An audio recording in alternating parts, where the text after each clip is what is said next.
Ephesians 5:11.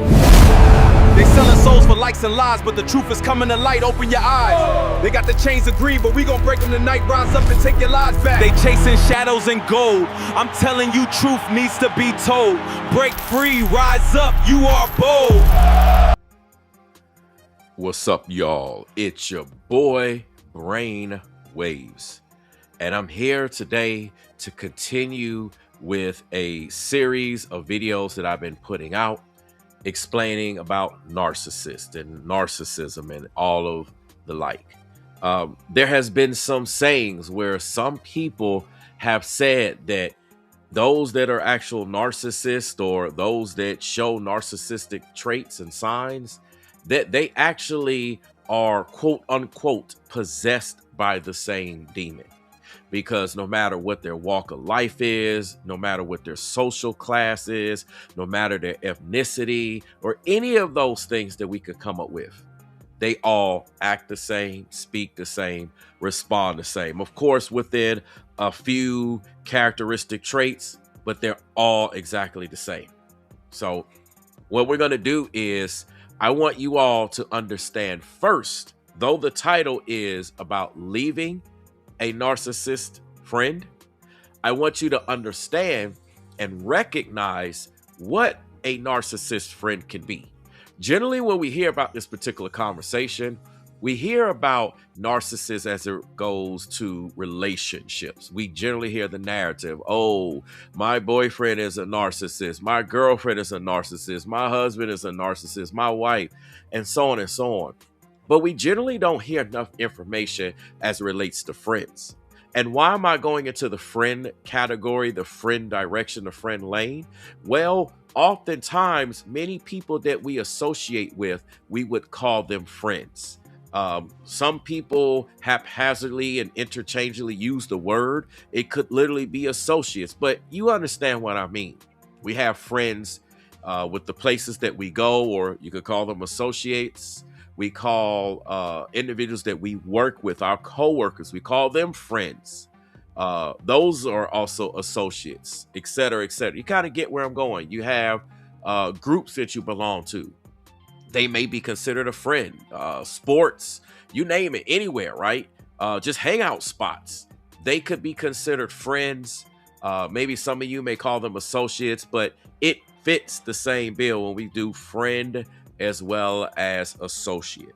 So what I want to do first is I want to show you all what are some signs, things to recognize, so that you, if you are in this type of situation and you are dealing with this, then this is something that you will be able to arm yourself with.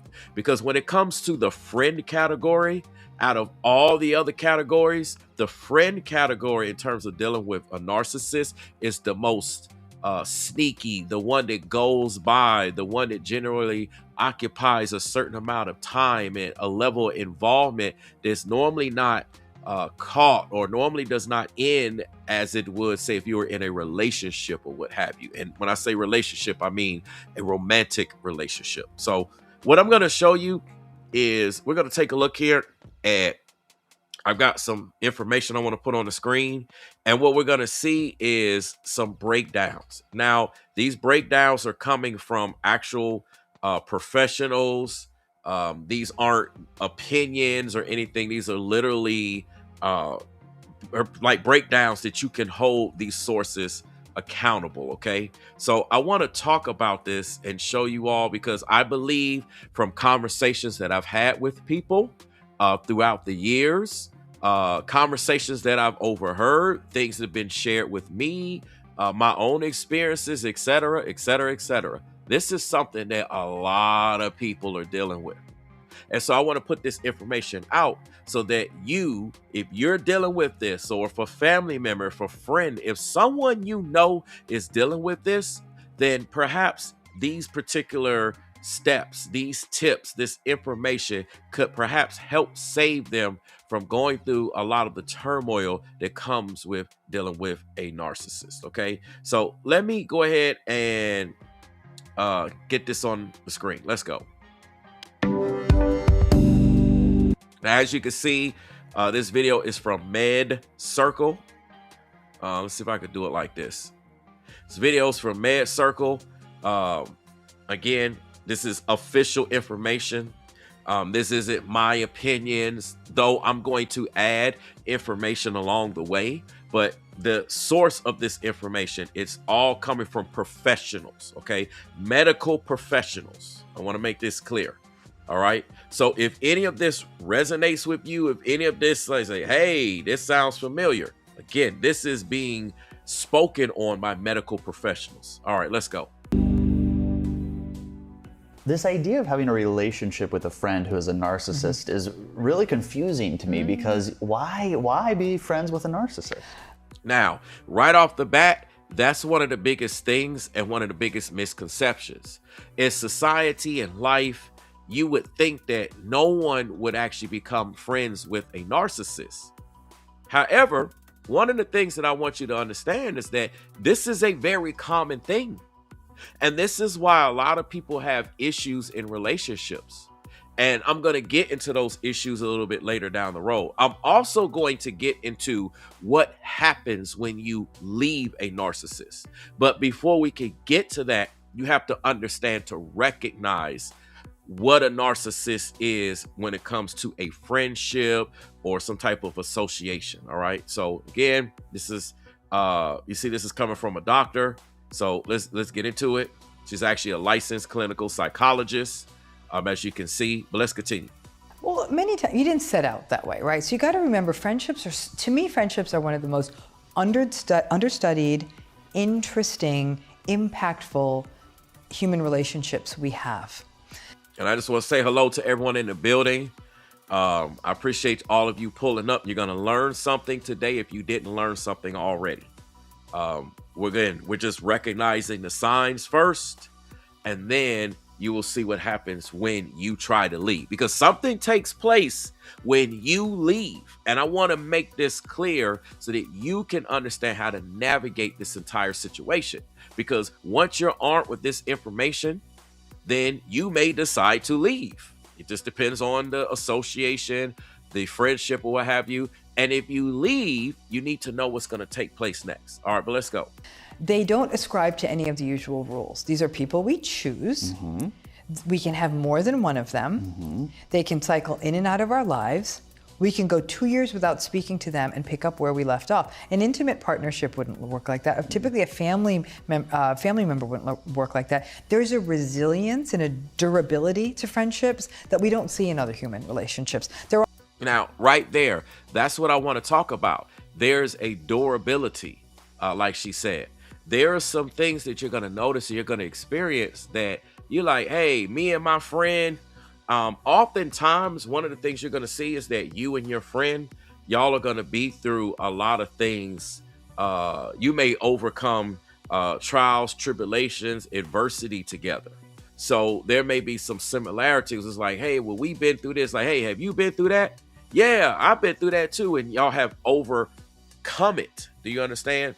So a lot of times you may be with someone that you're overcoming things together. All right. But I want you to pay attention nonetheless, because it gets deeper. We're often the healthiest space a lot of people find themselves in, because people often have more clarity of judgment with their friends than they do with intimate partners, because sometimes those bad choices come from like sort of intergenerational family of origin issues.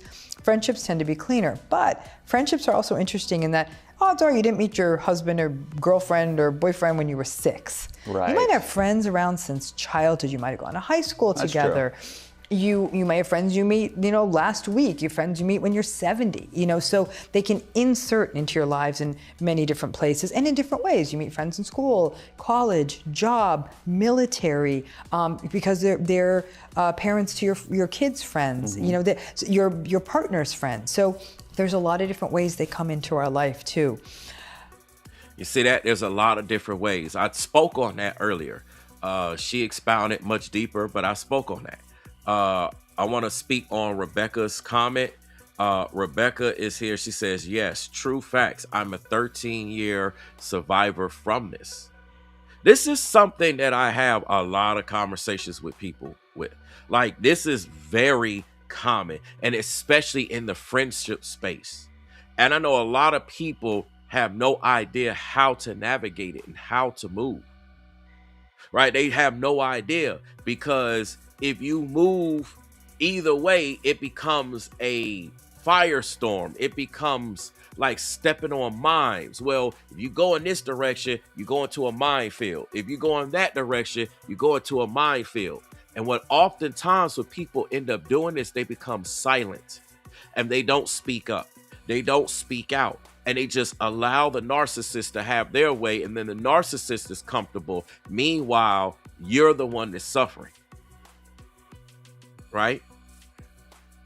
Marissa says, what's up, Marissa? She says, I'm a little late, been grocery shopping. These prices make you lose your appetite. Hey, I've been in the stores too. I know exactly what it's like. I grocery shop all the time. Solo, with my wife, whatever, you know, I go in the store, sometimes with family members, depending on where I am, you know, I definitely understand. Yeah, these prices, look, it'd be like, you know, nah, I don't need to eat that. I'm trying to skip that. But nonetheless, let me stay on topic. All right, let's go. And what's tricky with friendships is that we often, again, are a bit more forgiving and easygoing because it's not as high stakes. So if your friend is being a jerk, you might kind of be like, you're being a jerk, you know, like and then you may not have to see them again, or like, I can't be bothered. You know, you see what happens? I want to use that particular point that she made. She said your friend may be a jerk, for an example, right? Doesn't mean your friend actually is being a jerk. We're just talking about the example, right? So your friend may be a jerk and you kind of just like, well, I don't deal with them on an everyday basis. You kind of give them passes. You know, the saying, we have given people passes. They oftentimes get passes for their behavior. Oh, they're just being like this because of this. They're being like this because of that. Right? But in a relationship, in a romantic relationship, those same passes wouldn't fly. But because it's a friendship or an association, they fly. Let's go. It doesn't have the high stakes impact of an intimate It's almost partner. like their narcissistic level is tolerable in the increments that you're seeing your friend.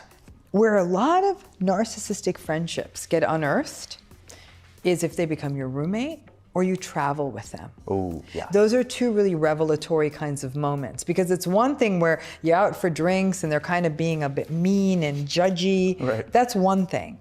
It's quite another when it's day in and day out, or you're in the intense, like, you know, on a trip and there's lots of decisions to be made and it's unfamiliar. There's a lot of stress around. That's often where the test happens. Also, life isn't uniform.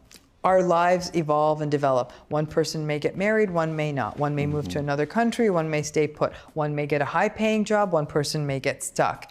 Really healthy friendships can tolerate all those ebbs and flows, but we do leave people along the way.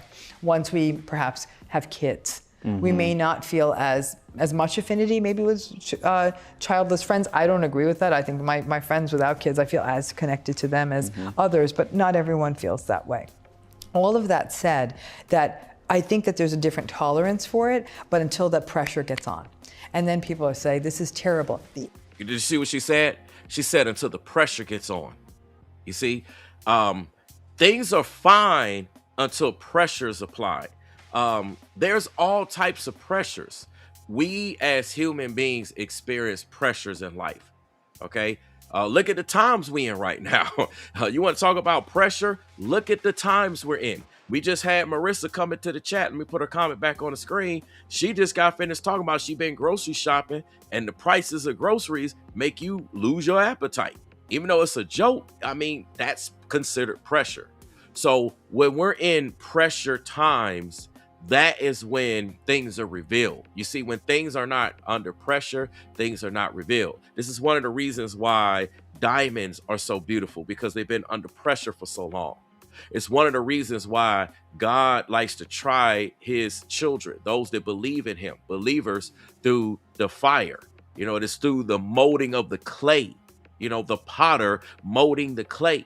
You see what I'm saying? Shaping us, molding us through the heat and through all of that, that pressure, the pressure of molding and shaping and sculpting and all of that. That's what produces the outcome, right? So when it comes to having a friendship with a narcissist, everything's gonna be cool until there's some type of pressure. The pressure could be anything. It could play out any which way. But the moment that there's pressure, either end, and on the, it doesn't matter, either end, no matter the type of pressure, when that pressure is applied, that's when you're going to start to see things come out. I'm just going to leave it at that. Let's go. The other place friendships get tested and the narcissism may emerge is when you really need something significant from the friendship. Oh, man. Now, that's a big one, because I know a lot of you, I've been there. I know many of you have been there. I've had conversations with all types of people throughout life. And what has happened is you realize you're essentially in a one-sided relationship. What do I mean? So the narcissist makes you to believe that they're there for you, right? Again, they make you believe that they're there for you. That's one of the reasons why y'all became friends in the first place. People generally do not become friends with someone that they have some type of inkling that they're not there for them. Do you understand? So the narcissist presents his or herself as being there for you. But then when the time comes, they're not actually there for you. Back to the pressure point. When there are pressures on your end, maybe because of pressures on your end, that's when you need them. They're not there. They're not there in the way that you need them to be, but they expect you to be there for them. Do you see the lopsided, one-sidedness that goes along with it? They expect you to do everything the way that they need you to do it. But when you need them to do stuff, there's no compromise. Then all of a sudden, it's a problem and it's an issue because you need them to do whatever it is that you need them to do. Quite frankly, you just need them to be there for you, like the example is. But let's get into it. Let's go. You're going through something hard. Maybe someone dies, maybe you're going through a difficult divorce, or your partner cheats on you, or your child becomes sick, something. You need someone who's just something more than a drinking buddy. And it's not unusual then for a narcissistic friend to say, like, too much information, you know, and you'll say, what are you saying? Like, I walked you through your stuff and I'm asking you to please listen to me. And they'll say, yeah, I don't do the listening thing. Let me go deeper, okay? Not only will it be if you try to share stuff or you try to say, yeah, me too, I'm going through the same thing too, or, you know, this is what I'm dealing with or whatever. That's one of the responses that she's giving, like too much information and all of that. One of the other things to do, they just simply ignore you, right? They act as if you didn't say the things that you said, or they don't check in. For example, they don't check in with you. This is a big one, but they expect you to check in with them. Let me repeat that because this is a big one. They don't check in with you to see how you're doing, to ask how you're doing, to make sure everything is good on your end, but you best believe you better be there for them when they're going through something. You see, these are traits of what narcissists do. It's always one side. It's always about them, right? It's always about them, and it's never about you. Now, they may make you think it's about you, or they may do something that you're not asking them to do, or portray themselves or play some type of role that you are not actually asking them or even needing them to do to make it appear that they're there for you, right? They have to keep up the illusion, keep up the facade, but they never actually was there for you. Because if they were there for you, they would check in with you and see how you going, see what's going on. I mean, after all, this is supposed to be your friend. Maybe if you go to like an accomplice, I will say the same thing with an accomplice, depending on how often you interact with each other. Kind of like the example the doctor made. If you go from not really interacting, but then like she said, if you go on a trip or something like that, if you become roommates, well, then y'all interacting all the time. So the level of closeness has picked up. So maybe you're going through a situation where you have gotten closer to what you believe was a friend or believe was an accomplice, and you've seen some things that's not adding up in terms of things being lopsided. Let's continue.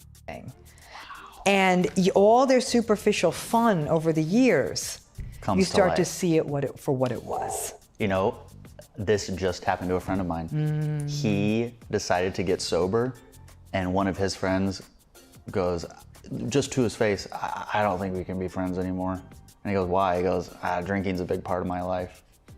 And then hasn't talked to him That's since. it. There you go. So now, I mean, that is to me. Now, did you hear what happened? That's a prime example. So what the guy just gave an example of, he just said that since that he decided to be sober, right? So he made a decision to do something that was beneficial to his life. It brought benefit to his life. It brought elevation. Obviously being sober, it brought healing. It brought a whole host of things, clarity. The list goes on. So because this individual is now benefiting and refuses to drink, that narcissistic friend that he had said that you can no longer be a friend with me. And this is what you will find with narcissists. Narcissists will be quick to cut you off. They will cut you off with no tomorrow. They'll just discard you because the moment you don't do what they want you to do, you're no longer valuable to them. See, they made you believe that they cared about you and that it was genuine and that but they never did. You see, they already kept you at arm's length. They already never opened up their heart, never opened up their mind, never opened up their soul. They kept you way over there. Had you believing that you was actually closer. So here you are not being a narcissist. You're under the impression that, hey, I thought the relationship was closer. All along, according to the narcissistic partner, friend, associate, whatever, situation you're going through, they never put you that close. So it's easy for them to discard you because you were only around for their benefit. And the moment you no longer benefit them, they're out. Like this example.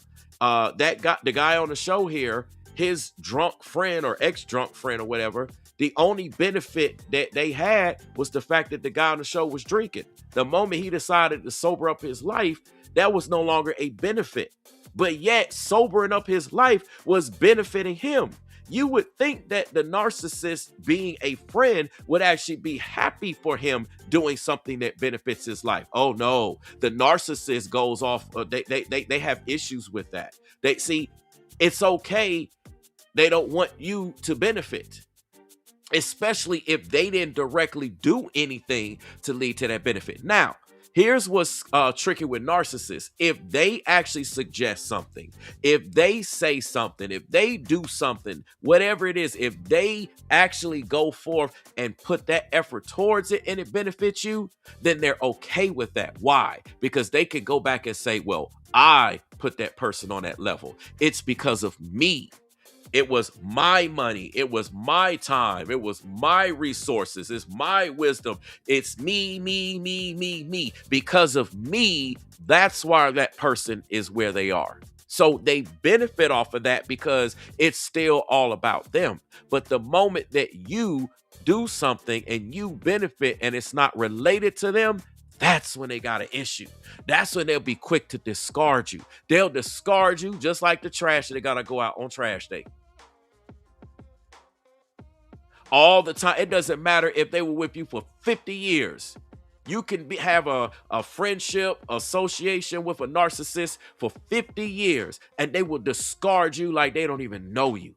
They will treat you like the scum on the bottom of the shoe. And I'm going to get to all of that in a minute. See, first, we just recognizing the signs.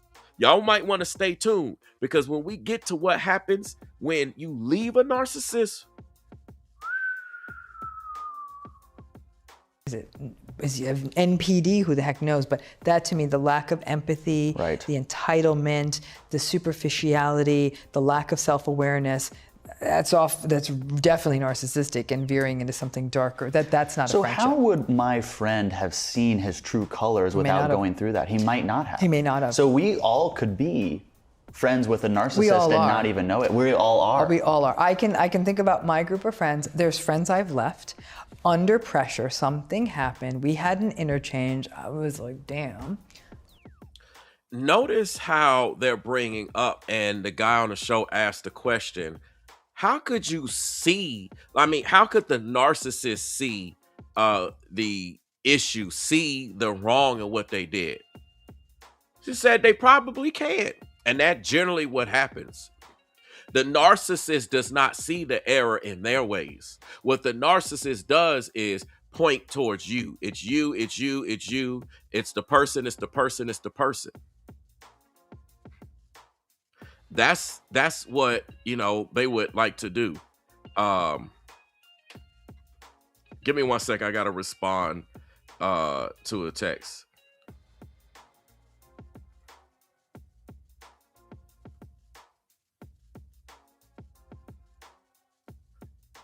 My apologies. I need to, it's a group text. I told y'all I'm involved in community.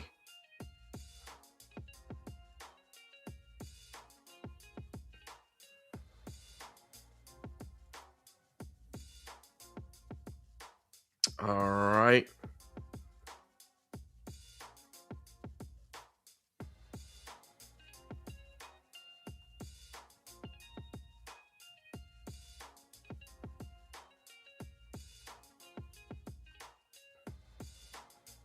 Okay. So, let me go ahead and continue with the video. I'm going to get to your comments. Marissa says, I hate when people compete with you when you weren't. Exactly. People, well, listen, a narcissist will turn everything into you're competing with them when you never were competing with them. That's what narcissists do. They try to say you're in competition. They look at everything as a competition. Why? Because it's all about them. It's all about them.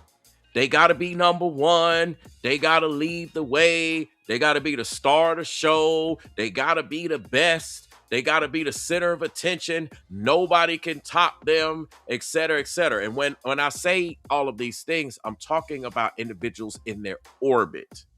I've mentioned this before. So what do I mean by the term orbit? Okay. When I say the term orbit, I'm referring to people that you are associating with. So people that the narcissist associate with. So whatever clubs they belong with, whatever school they belong with, whatever church. For example, a narcissist will say somebody that they thought was their friend is competing with them if they're in the same school, right? But if they don't associate with that individual, and let's say an individual goes to another school, and they're outdoing them, for example, let's say let's say like athletes, right? Let's say it's like a football player. Let's say it's a football player at one school and that football player is a narcissist, right? Let's say that football player, I don't know, wide receiver, makes 2 touchdowns per game, right? I'm just giving some general information. As long as no one in that particular school makes more than 2 touchdowns per game, and is also a wide receiver, then that person, that narcissist, has no issue with it. Now, let's say it's a wide receiver in another school in a region that they don't even play together, right? They don't care if that particular wide receiver makes 4 or 6 touchdowns per game. For, you know, just for example, they won't care. Why? Because that wide receiver is out of their orbit. But when you're in someone's orbit, meaning you're in the same school, you're in the same job, you're in the same neighborhood, you know, you're in the same community, the same space or what have you, then you're in their orbit. And they got to be the best in their orbit. If anyone is better than them in their orbit, they're going to have an issue with it. I could give a lot of examples right now, but I want to get to the leaving part. Let's go. No. I mean, I don't like. I do not keep folks like that around, and that was the end of it. I was done. It doesn't need to be some big dramatic breakup conversation. We don't break up with friends, do we? There's not like, we need to talk. Yeah. Did you meet me at that coffee shop on the corner? Uh-huh. No, there's a very ghosty feel to ending friendships. You just sort of like one. And I want to speak on that. That's something that a narcissist will do to you.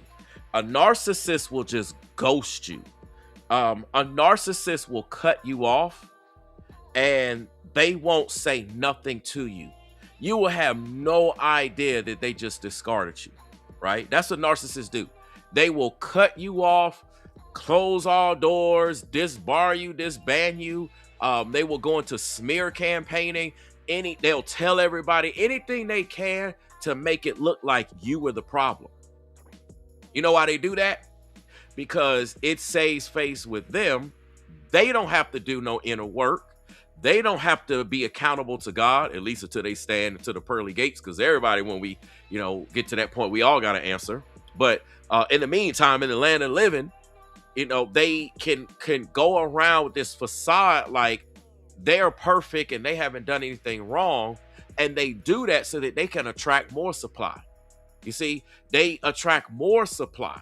And it's different ways they subtract more supplies. I have to do videos on that. I'll get to that in some later videos, but that's what they do. They just ghost you and discard you. And so then you're wondering like, wait, what happened? And they'll make up any reason. It'll be any reason. And the crazy thing about it is they don't care about hearing your side of the story. They don't care if you got proof and evidence. They don't care if you got witnesses. They don't care about none of that because you have not went along with their plan and you are in their orbit. Remember, they aren't in your orbit. You're in their orbit. So you got to do what they say. You're literally under their control. So the moment that either you break free out of their control, like the drinking example, the guy gave on the show, all he said is, man, I ain't drinking like that no more. The guy just discarded him. And the only way he found out is because he reached out back to the guy that was a narcissist. The drunk guy, that his drunk friend, that's a narcissist. That's the only way he found out. A lot of times people will try to reach out, try to do stuff, and they don't even get a response. They get no response. They get no chance of even stating their perspective, stating how they feel. None of it. They're just completely discarded. That's how you know you're dealing with a narcissist. They don't even give you a chance in the matter. There's decisions made. Why? Because they believe that they're superior to you. They believe that they're above you. They believe that they're better than you, etc., etc., etc., as the examples that I gave. So they believe because they have more authority and all of this, that they don't have to consult you on the decision. You could just deal with, you go ahead, go deal with the decision. That's what narcissists do. They discard you without warning. Many of you, now, when it comes to relationships, I'm gonna have to get into that too. I'm gonna do videos about that. A lot of you have been dating a woman or dating a man, because it'd be narcissistic men and narcissistic women. And y'all be wondering, why is it that all of a sudden this person just gone? They just ghosted me. I was dating them and they just ghosted me. Nothing changed. There's nothing hidden about you that if they would have found out in the beginning, they would have been out. Like, none of that stuff. Everything's just normal. Everything's just cool. They just, boom, they just ghost you. Maybe you didn't do something that they thought that you should have done, that they didn't even share with you until after the fact. Because that's what happens. You'll never know with a narcissist. A narcissist, you will not know why they discard you. They just get rid of you, and then all of a sudden it's this long narrative, and you like, wait, what? So consider yourselves fortunate for those of you ladies and men and ladies that have been in relationships and the person just discarded you like that for no reason. There's a high probability you were dating a narcissist. But let me continue because I got some more video content I want to show you. One day you just stop texting them, calling them. The original ghosting. See, watch this. But unless they to ending friendships, you just sort of, yeah. Did you meet me at that It's coffee not you, shop it's on the me. corner? Uh-huh. No, there's a very ghosty feel to ending friendships. You just sort of like, one day you just stop texting them, calling them. the original Unless ghosting. Yes, but unless they live near you and you have a rhythm, that's harder. Yeah. It's when you say, I'm too busy, I can't get together, I can't get together, I can't get together. Maybe the friend will notice, maybe they won't. And then, it can sort of die on the vine sort of thing. Right. But I do think friendships are often quite superficial. They can be. The friend you do just occasionally go out to dinner with, or they're your rock climbing buddy, or they're your I like to see horror films with you friend, or it may be that kind of thing. Right. So when the rubber meets the road and you might think they are a friend because we've done all this stuff together. And you see, that's what you will be under the impression. You will be under the pressure, hey, I thought we were a friend because, like the doctor said, we did all these things together. You've had all this time together. The narcissist is not consider any of that. They're like, you didn't do what I wanted you to do. Or you got, as an example I gave earlier, you got more touchdowns than me. And they won't even tell you this. They won't even, here's the crazy thing about it, right? Here's the crazy thing about it. They won't even communicate certain things with you up front. So it's not like, you know, all of a sudden you just find out that you've been discarded and you find out why. And you're like, wait, what? And I didn't even know this. Maybe if I knew this, I could have did X, Y, Z or etc. But then even if you were to do X, Y, Z, it's always going to be something else. And at some point in time, there's going to be something that you can't do. And it's going to get to a point where, boom, especially if you have any type of healthy attributes about yourself. I'll just put it like this: any type of healthy attributes where you're going to protect yourself, set boundaries, etc., etc. Right? Now I'm gonna get into what they do when you leave them, but let's finish. And then you open up, or you make a significant lifestyle change. You know, your friend becoming sober. You decide that you're no longer going to do the I can stay out till 3 a.m. lifestyle anymore, or you decide to get a 9-to-5 job. Those people who likely viewed you as a convenience, and that's why they were your friend. Like, I don't do 9-to-5 friends kind of thing. It can percolate at a certain point in time. And listen, you can always keep a few narcissistic friends up on the top shelf there. They're sort of fun to have at parties. You know, like they definitely keep the conversation lively and grandiose. You just got to remember to put them back in the cupboard when you're done. Right, and you shouldn't be surprised when you go to them with a real issue and they dismiss it. Understand their limitations, and that's why I'm saying that, in fact, friendships may be the one form of relationship where you might actually be able to weather the narcissism storm. You just have to be aware this person is going to be a go-to for nothing more than happy hour. Right, which is okay. Which is fine. I love that, actually. Yeah, and the reason I say I love that is because it really brings that radical acceptance in a very practiced way. I'm going to go have drinks with this person, but if I get really sick or something terrible happens, I know I'm not going to go there. The only exception to this though is if we're dealing with a friend who's more of a malignant narcissist. All right, I want y'all to listen up. I'm gonna change the whole view on this one because you heard what she said. She's talking about a malignant narcissist. Listen. So now this is somebody who's trying to hustle you for money. Yeah, explain what a malignant narcissist is. So a malignant narcissist is the usual classical narcissism with the lack of empathy, entitlement, grandiosity, all the usual stuff. But we add a more manipulative, exploitative, coercive, controlling overlay to that. These are to me, the malignant narcissist is the last stop on the train before we get to psychopathy. So there's something a bit more menacing, manipulative. They may bring you into a bad investment. They may try to take money, borrow more money from you than you should be really giving out. They may be telling lies about you. They may use you for something. See, that's a big one. You heard what she said. They may use you for something. Let me make one thing clear. Not all malignant narcissists are going to put you, quote unquote, in a bad investment, but they may have you involved or have you presented as looking bad because of your involvement with them. Just because you're involved with them, then all of a sudden you get caught up in things. You know the saying, guilty by association. I say it all the time. I say it all the time on my channel. I've been saying this for a long time. They'll have you guilty by association, okay? And so because you're associated with them, then all of a sudden you get your name associated with things, and then you get caught up in things, and then you got to go through things for them. But the irony of it, if it was the other way around, they wouldn't dare do that for you. See, they expect you to be there for them. But if it was the other way around, let's say you were going through something and your name, like them being associated with your name, right?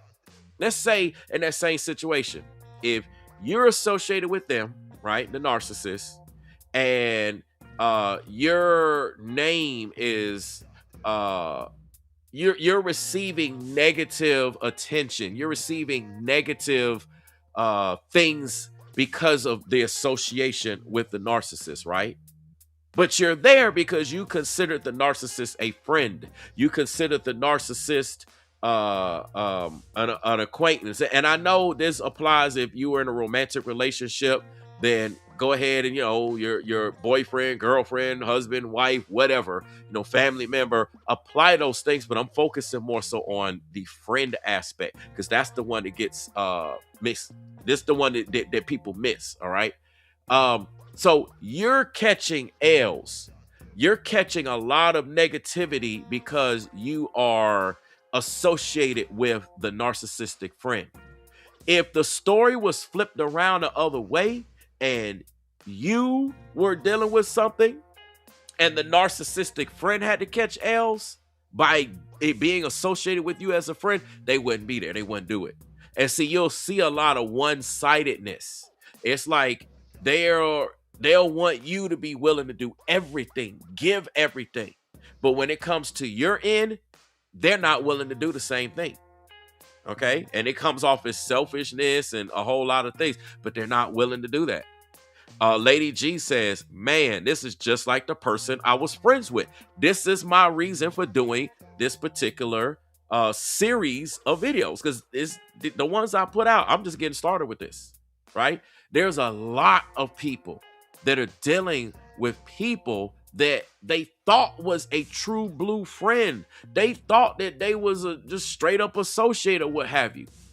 But then you find out that they actually a narcissist, because this is how they act and this is how they behave. And it's always their way. They got to always have the final say. They got the superiority. There's no equalness. There's no balance. It's just their way, their decision, their mindset, their opinion, their everything. And yours does not matter. Nobody trying to hear it. Nobody want to hear it.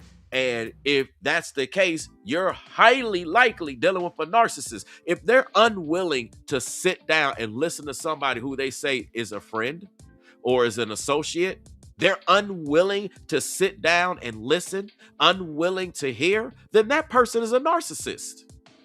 Only narcissists do that, because a real friend, a real associate would at least consider hearing what the other person has to say before making decisions. But again, with a narcissist, you don't matter. It's all about them. It's their world, their decision, their mind's made up. Boom, bang, boom. And then you get caught up in the aftermath. What's up, Rachel? So let me continue, because like I said, I got some more video content. Make sure y'all hit the like button. And if you haven't subscribed, please subscribe today. Let's go. For a connection, and that might burn a bridge for you. They may take advantage of you in a way that is not healthy or may even put you at risk. It's darker. See, they may take advantage of you in a way that's not healthy, and that it puts you at risk. And see, the narcissist is not going to give a flying flip about that. Why? Because they're getting what they need out of you. Do you understand? You put yourself at risk, and guess what they'll do? The narcissist would also criticize you of putting yourself at risk. They'll say, I never asked you to put yourself at risk. I never told you to do that. See, it's all about them and their decisions. It's all about their mindset. That's what they'll do. I never said that. I never suggested that. Why would you do that? So then you get a double whammy. You put yourself at risk for someone you believe is a friend. You took an L for somebody who you believe was an associate. And then when you had a conversation with the person, and that's even if you have a conversation, consider yourself fortunate if you even have a conversation with the narcissist. The narcissist will look at you like you crazy. I ain't tell you to do that. Why did you do that? Did you ever hear me suggest that? Did you ever hear in my wisdom and all of my, it's all about them. You'll never hear them come out and say, and take any type of empathy and show empathy. They just like, well, you shouldn't have did that. You shouldn't have did that. I ain't tell you to do that. That's what happens when you do what I don't tell you what to do. You see, they'll phrase it like that. Because again, they come off and they put it like their way is the only way. Like no one can challenge their way. Like their way is the only correct way. Their side is only correct. And if you challenge that, if you try to present a different perspective, you're automatically like you're done. It's like it's a loss for you.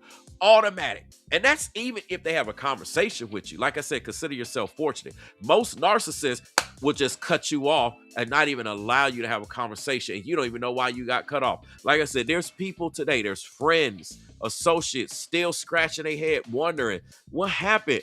I was cool with this person, and all of a sudden, boom, they don't call, they don't text, I don't get no messages, we don't hang out, we don't see nothing. And you don't even know what you did. Let's continue. That friendship is never healthy, happy hour or not.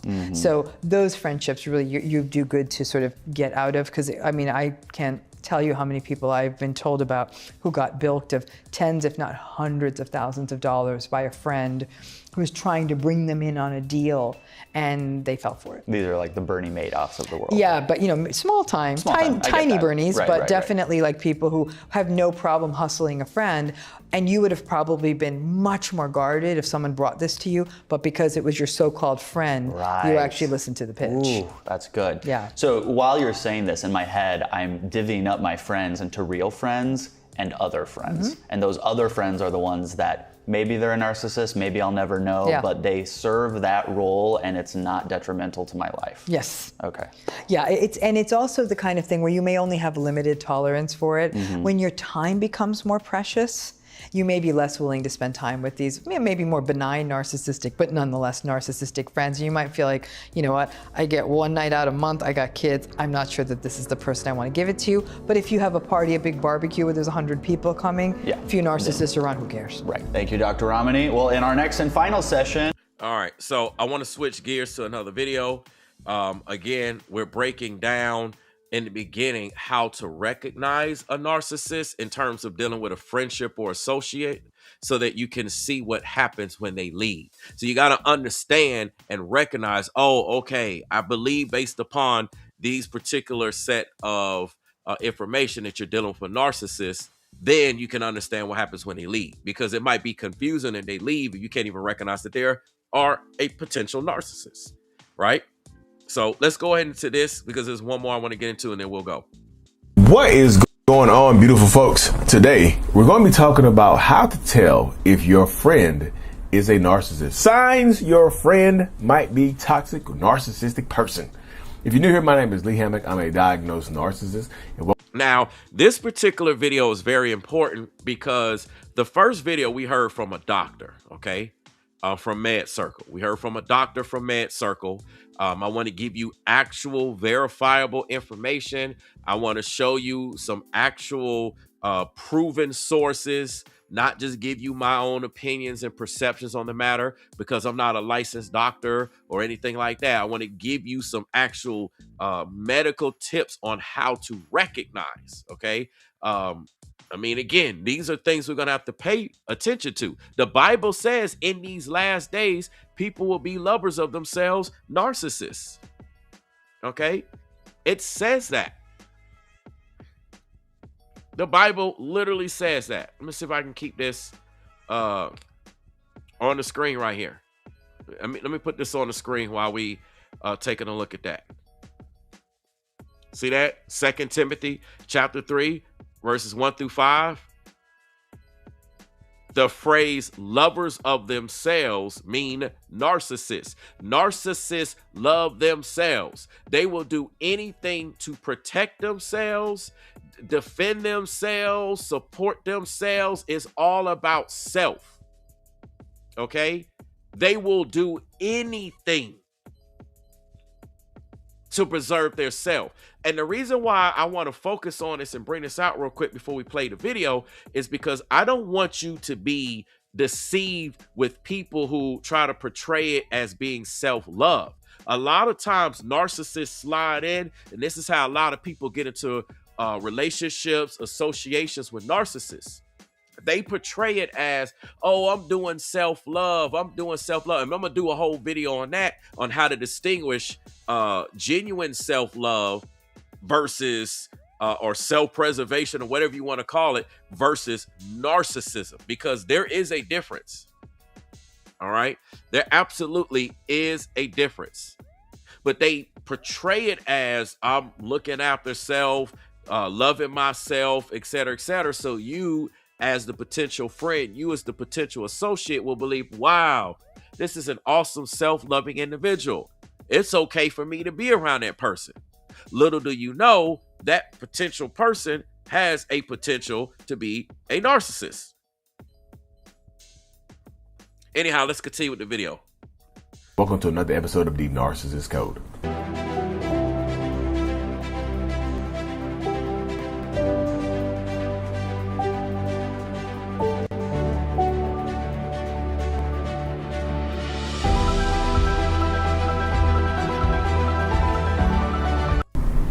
So welcome back, folks. Welcome back. Yes. How to tell if that pesky person, that pesky narcissist, that pesky friend of yours, your BFF, is a toxic or narcissistic person? How in the hell can you tell? Lee, please help us know. Like you talk about friend, you talk about your boyfriend, girlfriend, husband, wives. You talk about parents, but what about the friends?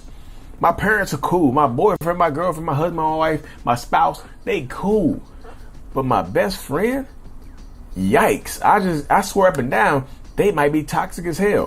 What I'm dealing with, I'm be willing to say my best friend, my BFF, my acquaintance, my friend through a friend, is a narcissist or very highly toxic. How the hell do you tell? You know, how can I tell? Like, Lee, please break it down for us. So before we break it down, make sure if you haven't already, check out joining one of my support groups or taking one of my courses. You can find everything available at courses.mentalhealness.net. Check everything out there and whatnot. Or you can find everything, my one-on-ones, at mentalhealness.net. Anyways, but like, yeah, narcissistic people, toxic people are I ain't gonna say are a plague and whatnot, because I have narcissistic personality disorder. That would mean I'm part of the plague. No!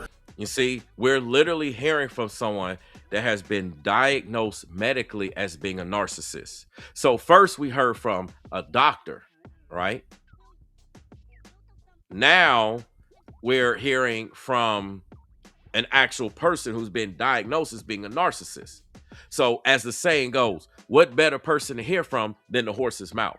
Like, if you want to know about a narcissist, why not it come from a narcissist? But anyway, let's go. But narcissistic people, right, have this mindset where they want to be the best. They want to be viewed as the best. You hear that? They want to be the best. They want to be viewed as the best. No one in their orbit can be seen as better than them.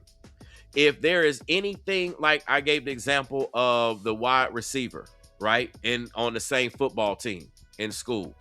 If you got two wide receivers, right, they're both playing football. They're both wide receivers. They're going to have similarities, okay? They're both wide receivers for the same team. Go figure. If the narcissist wide receiver makes 2 touchdowns per game on average, but the other wide receiver makes 4 or 6 touchdowns on average per game, the narcissistic wide receiver is going to have a big issue with that other one. Why? Because they outdid them, and no one in their orbit is allowed to outdo them. Okay? You can't make more money. You can't be more famous. You can't have more accolades, credentials, especially as it relates to similar things. You know, they look at it like, hey, this is what I'm doing. And then the only way that they'll actually be okay with you getting more than them is if they're behind it. Like, hey, because I said this person is now doing this, or because I invested my money, now this person's doing that, or because of whatever it is that they got involved with, that's the only reason why that person's successful, or quote unquote more successful than them, because they made that decision, which means they still get their supply. It still comes back to them. Do you understand? But if that individual has that level of success without that narcissistic individual, that's when it's a big problem. That's when they got to cut you off. Why? Because you can't shine brighter than them and be in the same orbit. Let me repeat this. You cannot shine brighter than the narcissist in the same orbit. Let me repeat. They will cut you off. Okay? This is why narcissists are so quick to cut you off. Right? They won't even give you a chance to say anything or do anything. They cut you off. Why? Because you cannot shine bigger, brighter than them in the same thing. You can't be on the same football team. You both can't be wide receivers and you catching more passes and making more touchdowns than them. You can't do that. You understand? That's why they cut you off. Nobody can be bigger than them. Nobody can be better than them. And if you stay with a narcissist, they will always limit your life. They will always keep you down. Me as a content creator, for example, on social media, there's a lot of people that keep people down. For example, I'll give you two big content creators, and I don't care if they make videos. It is what it is. I'll give you two big content creators. I don't know if y'all remember Just Pearly Things. Okay. Maybe y'all have remembered Just Pearly Things. All right. Just Pearly Things. What she would do is she would put a lot of people on her payroll. She would pay them, get them access to her channel, her resources, et cetera, et cetera, et cetera. But they never could get big. Hold on one second, y'all. My wife's calling me. You know, I got to take that call. So I'm going to play the video. Hold on. So if you're dealing with a narcissistic person, right, that might be your friend, that might be your BFF, they're almost always going to be in some type of competition with you. They're almost always going to be sane in doing questionable behaviors around you. Like, it's hard for them to allow you to get one up them. It's hard for them to celebrate your successes alongside of you. It's extremely difficult for a narcissist or a toxic person to just celebrate you like they should, right? Like a normal friend would. It's extremely difficult for a toxic, abusive person to just celebrate you and your friendship like that. Like, it celebrate your wins. If you graduate from college and your friend hasn't, guess what's going to happen? They might not show up. They might try to make your college graduation or your promotion or whatever, your high school graduation, about them. And I know that sounds absolutely ridiculous, but this is the mind of a lot of narcissistic people, right? Like, they want to compete with you. Like, your BFF that might be a narcissist wants to compete with you because they want to make you feel less than. Like, let me say this. Can a narcissist possibly be a good friend? Yeah. You might have a narcissistic friend that you don't have any problems with, but everybody else does. Like, you might be a narcissist favorite person, so they make you their friend, right? But everybody else gets treated horribly by this person. Like, toxic narcissistic friends they really can be a plague to your life, to your other relationships. That's what happens a lot of times in these spaces. Like, you're dealing with a narcissist, and they want to compete with you. They want to bring you down. They want to pull you down a notch. But some of them will just root the hell out. They'll cheer louder than everybody else. You ever seen Tropic Thunder when they were talking to Tug Speedman? It's like when they cheer, you cheer harder, man. When they cry, you cry harder, man. That narcissistic person, narcissistic friend, is going to try to make everything about them. Even your celebration, even your graduation, even your promotions, whatever it is that you are advancing in life, your successes, they will try to make it about them. That's the ever changing.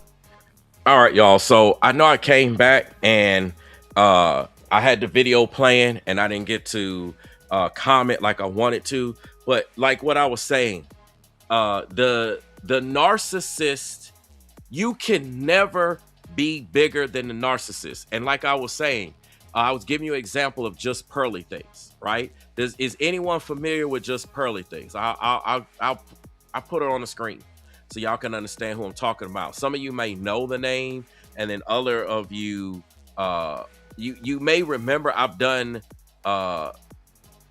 videos about her. Okay. Let's see. This person here. Let me get their thing on the screen. This person here, okay? Just Pearly Things. Got like what, 2 million, over 2 million subscribers. This person, okay? One thing that this individual does, all right, is that she has put people on her platform on payroll, right? She has put people, and I'm just giving you an example. I'm not going into whether she is a narcissist or not, but I want to give you an example, okay? What she does is she puts people on her payroll, other content creators, and they're able to use her equipment, use her platform, use everything, right? And so what ends up happening though, none of those creators can ever be as big as her. She's okay with all of those creators in her orbit as long as none of them challenge her. They don't challenge her views. They don't challenge her talking points. They don't challenge. She's fine with that. The moment they challenge her in terms of views, even if they agree with talking points, the money, whatever, the people, she'll cut them off. Now, none of them are in a position to even get there. I'm going to show you another content creator because many of you can look to this and you've seen examples of this, okay? Let's see. Let me go on here. Because, you know, as me being a content creator, this is something I got to talk about. All right. We're going to take a look here at another content creator, Anton Daniels. Many of you are familiar with Anton Daniels. He's got 1.34 million subscribers currently. Okay. And one thing with Anton Daniels, he does the same thing. He's got people on his show. He puts people there. But one thing he will never do is allow you to be as big as him. He will not allow you to shine like him. He don't want nobody that's following him, rocking with him, whatever you want to call it, getting paid by him, etc., etc., etc., to outdo him or even equal him. The moment someone outdoes him, he'll cut them off. I assure you. And the list goes on and on and on. I just kind of wanted to make some examples, right? That you can see, right? All right. Now, let's come back here to the particular video, and I want to go back this up, right? Let me come back here. I want to run it back because I want it to go. Let me get the other thing back on the screen, okay? All right, let's continue. You know, how can I tell? Like, Lee, please break it down for us. So before we break it down, make sure if you haven't already, check out joining. Let me make something clear. You have this person in the live chat that says, but you and the group you were with challenge talking points of other people. Does that make you a narcissist? No. Challenging talking points is simply just that. It's just challenging talking points. Okay? Challenging someone's talking points doesn't make you a narcissist.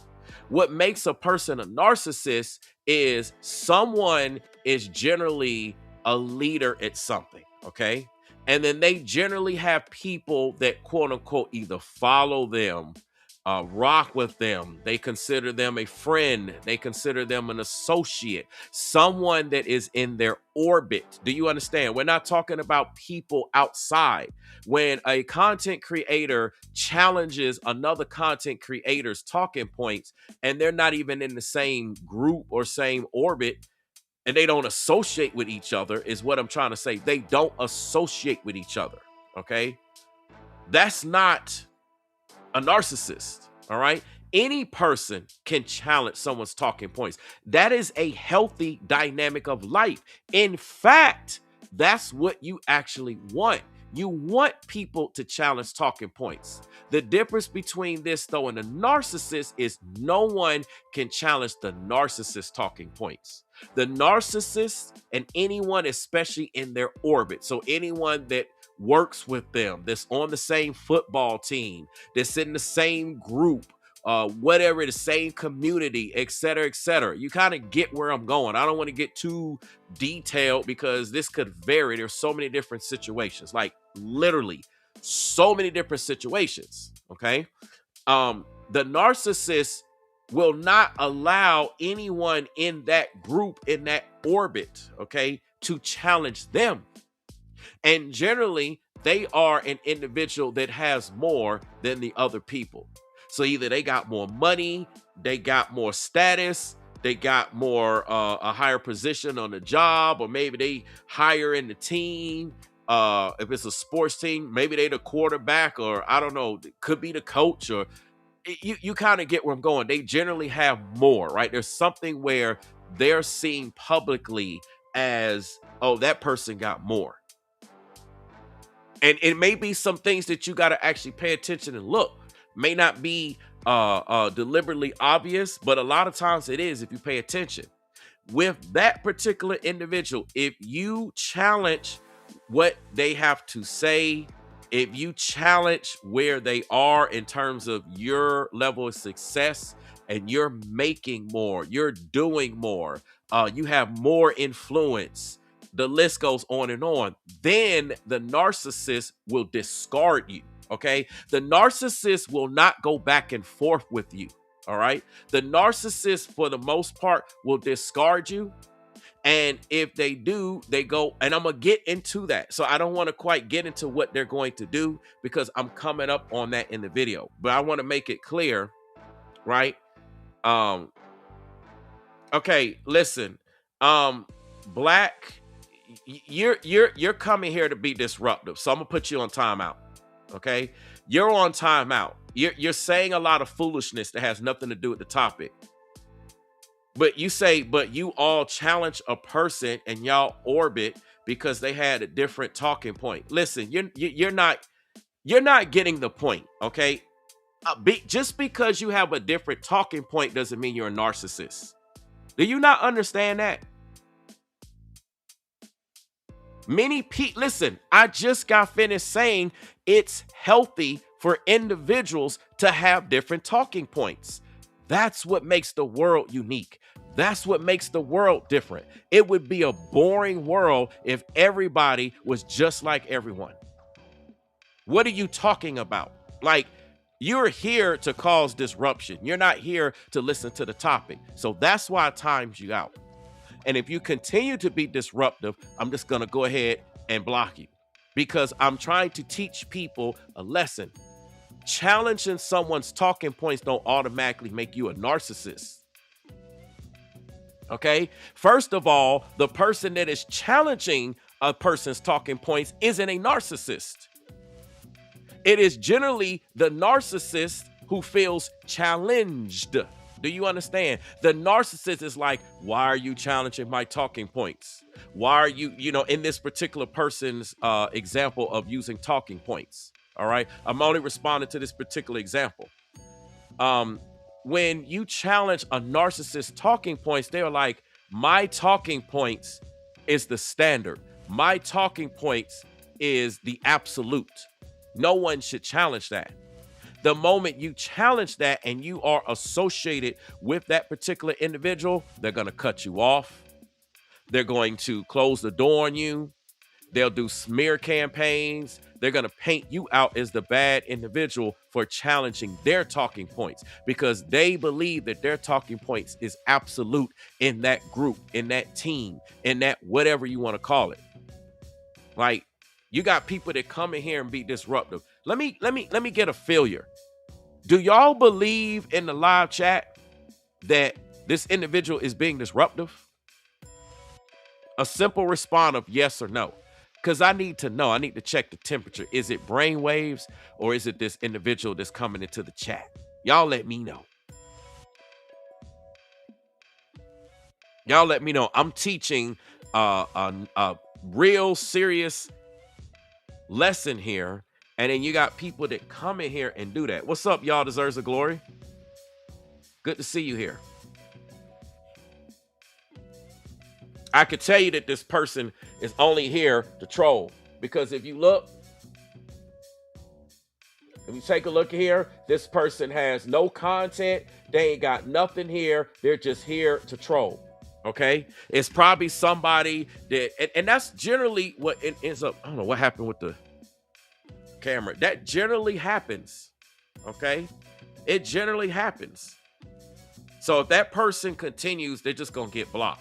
Now, let me play this because we're going to get into what happens when they leave. I'm doing it like this for a reason. Let's go. One of my support groups or taking one of my courses. You can find everything available at courses.mentalhealness. My name. Okay, I see what everyone's saying in the chat. So it's not me. It's not me. Everybody's saying it's a troll in the house. Okay, so they I just want to check the temperature, to not make assumptions and be like, maybe I'm tripping, maybe it's me. I have no problem acknowledging that.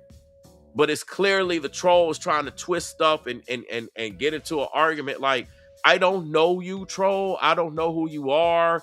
I don't know who got an issue, who trying to come here and troll. Let me make this clear.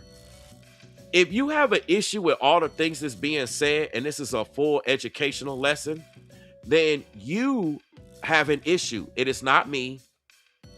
Don't project your issues on me. See, that's something that narcissists actually do.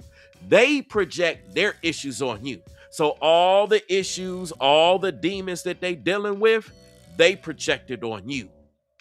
Yeah, that person's this, that person's that, or that group of people over there, they this, they that, blah, blah, blah. They go in projecting all of their issues. That's a part of the smear campaigning. That's a part of the bad mouthing to make themselves as a narcissist look great. Instead of them doing their work, instead of them doing what they're supposed to do, they're not going to do that. They're going to project, though, and make you look like the bad person. Yeah, that's why I had to cut that person off. I cut that person off. That's how the narcissist conducts themselves.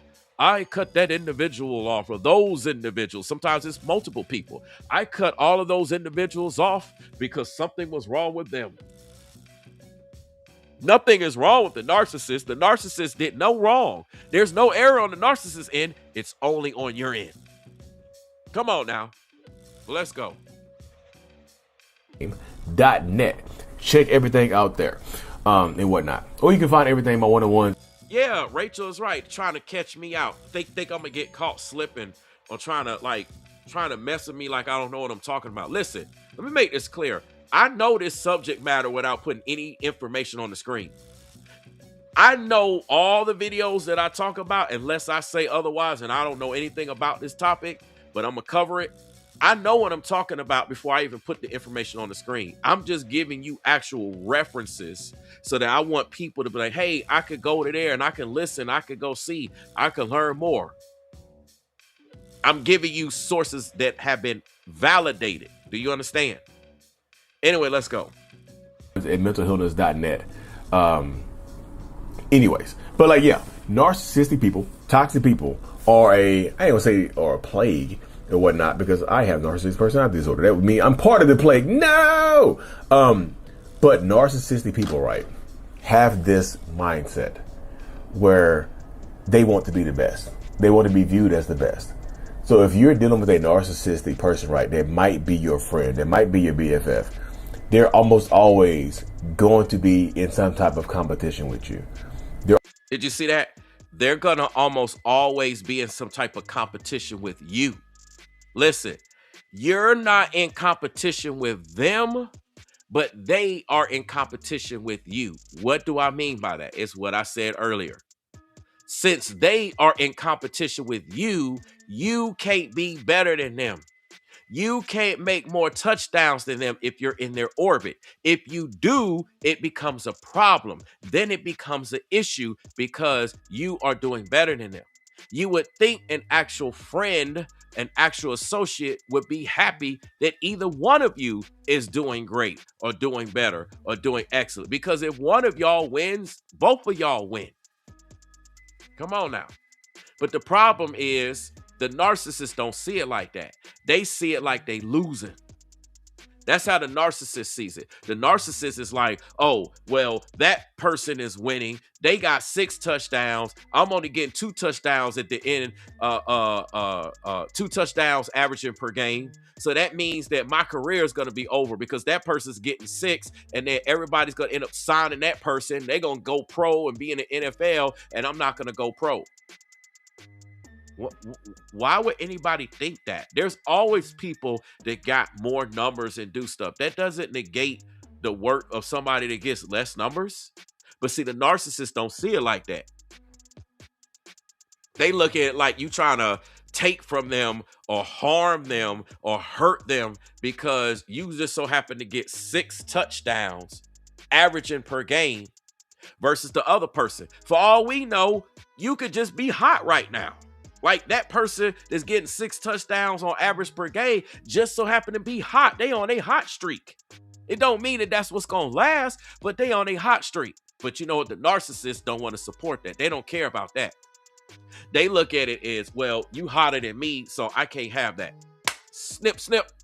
So they cut you off. they discard you, and I'm gonna get into the things that they do. But let's finish this video. You're almost always going to be sane in doing questionable behaviors around you. Like, it's hard for them to allow you to get to one up them. Did you hear what he said? It's hard for them to allow you to one up them. They don't want you to one up them. That's what I was giving an example, for example, with Pearly Things. Anton Daniels. There's a lot of content creators I could name drop. They don't want you to one up them. The moment that anybody in their orbit, see, I'm not in just Pearly's orbit. I'm not in Anton Daniels' orbit. So if I were to get more views, for example, than Anton Daniels on the video, he ain't gonna give a flying flip, and neither would just Pearly. Why? Because I'm not in their orbit. But if I was in their orbit, oh, they'd be pissed off. No, they can't have that. And you see this dynamic that takes place in the corporate ladder. This takes place in the entertainment industry. It takes place everywhere. In military. It takes place in sports, as I'm giving an example. You can't one up them. The moment you one up them, all of a sudden you become a demon. They demonize you the moment that you do something better than them.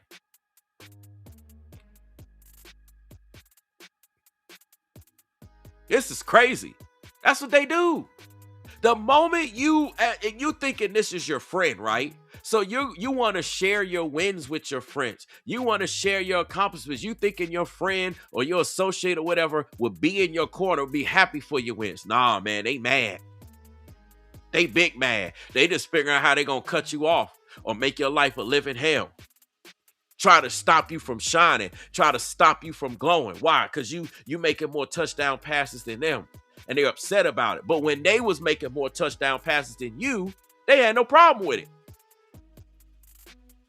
That's the difference between a narcissist.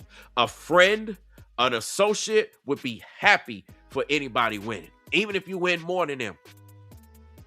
A narcissist will be pissed off at you.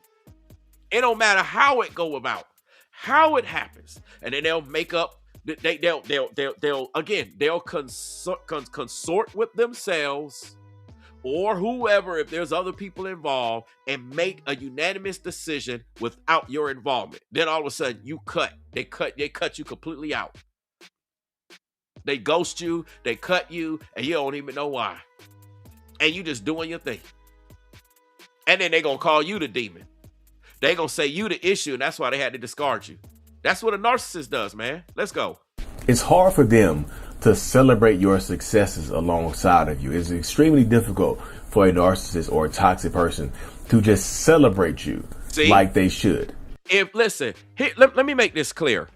If people in your orbit, right? If friends and associates, I'm not talking about lovers. I'll do romantic relationships at another time. I'll do family relationships at another time. Right now, we're talking about friends and associates, right?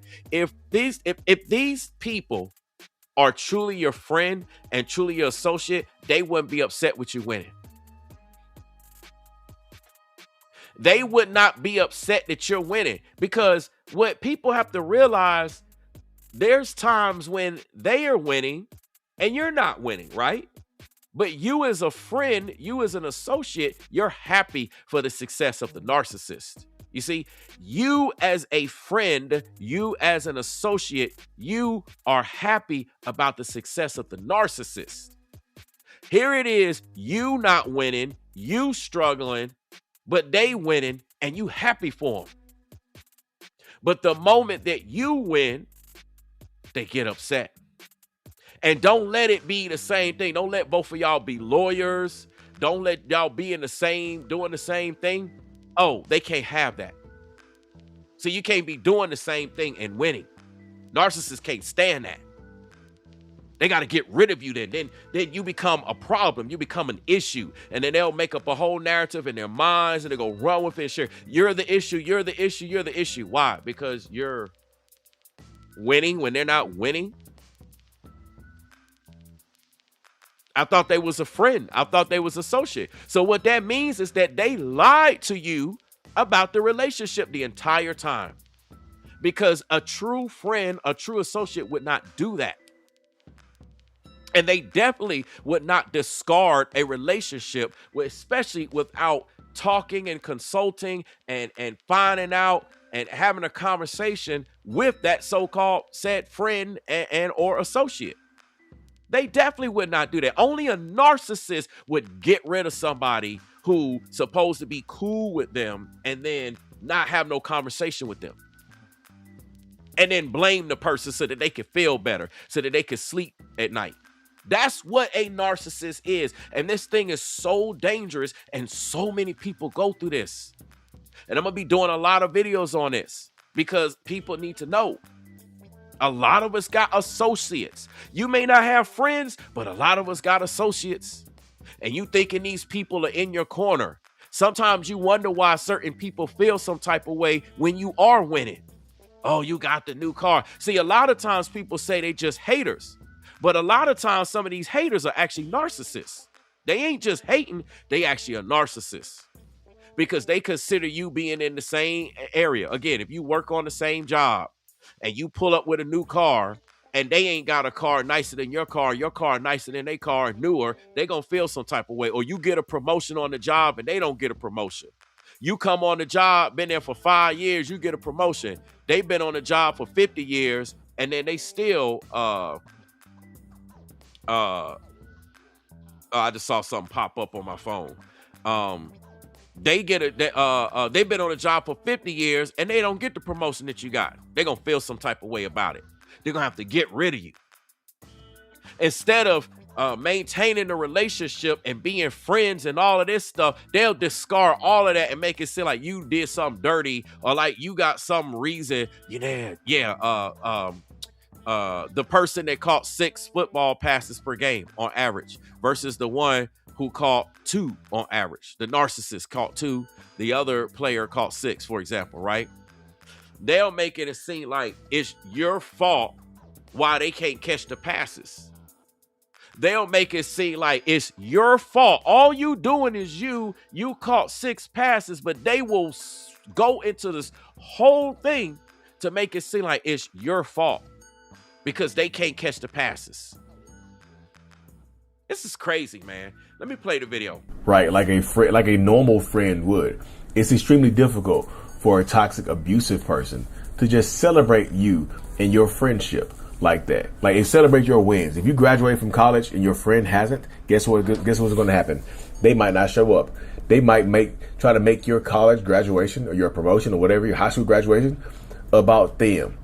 You see what happens? They won't show up. They're going to try to make it about them. You see, everything's got to be about them. Here it is. It's your win. It's your success. They ain't happy for you. They not giving you a pat on the back. They ain't saying nothing. They trying to turn it into them. Why I ain't winning? Why I'm not getting this? I don't know. You might need to evaluate that. It could be something with you or something you're doing, something you're not doing, something you're not seeing. I mean, the list could go on and on. It could be a whole host of things. You're going to have to evaluate that. It could just be simply a timing thing. It ain't time for you to win right now. Like, it could be a whole host of things. But the point is, they should be celebrating your wins. Watch out for people who don't celebrate your wins.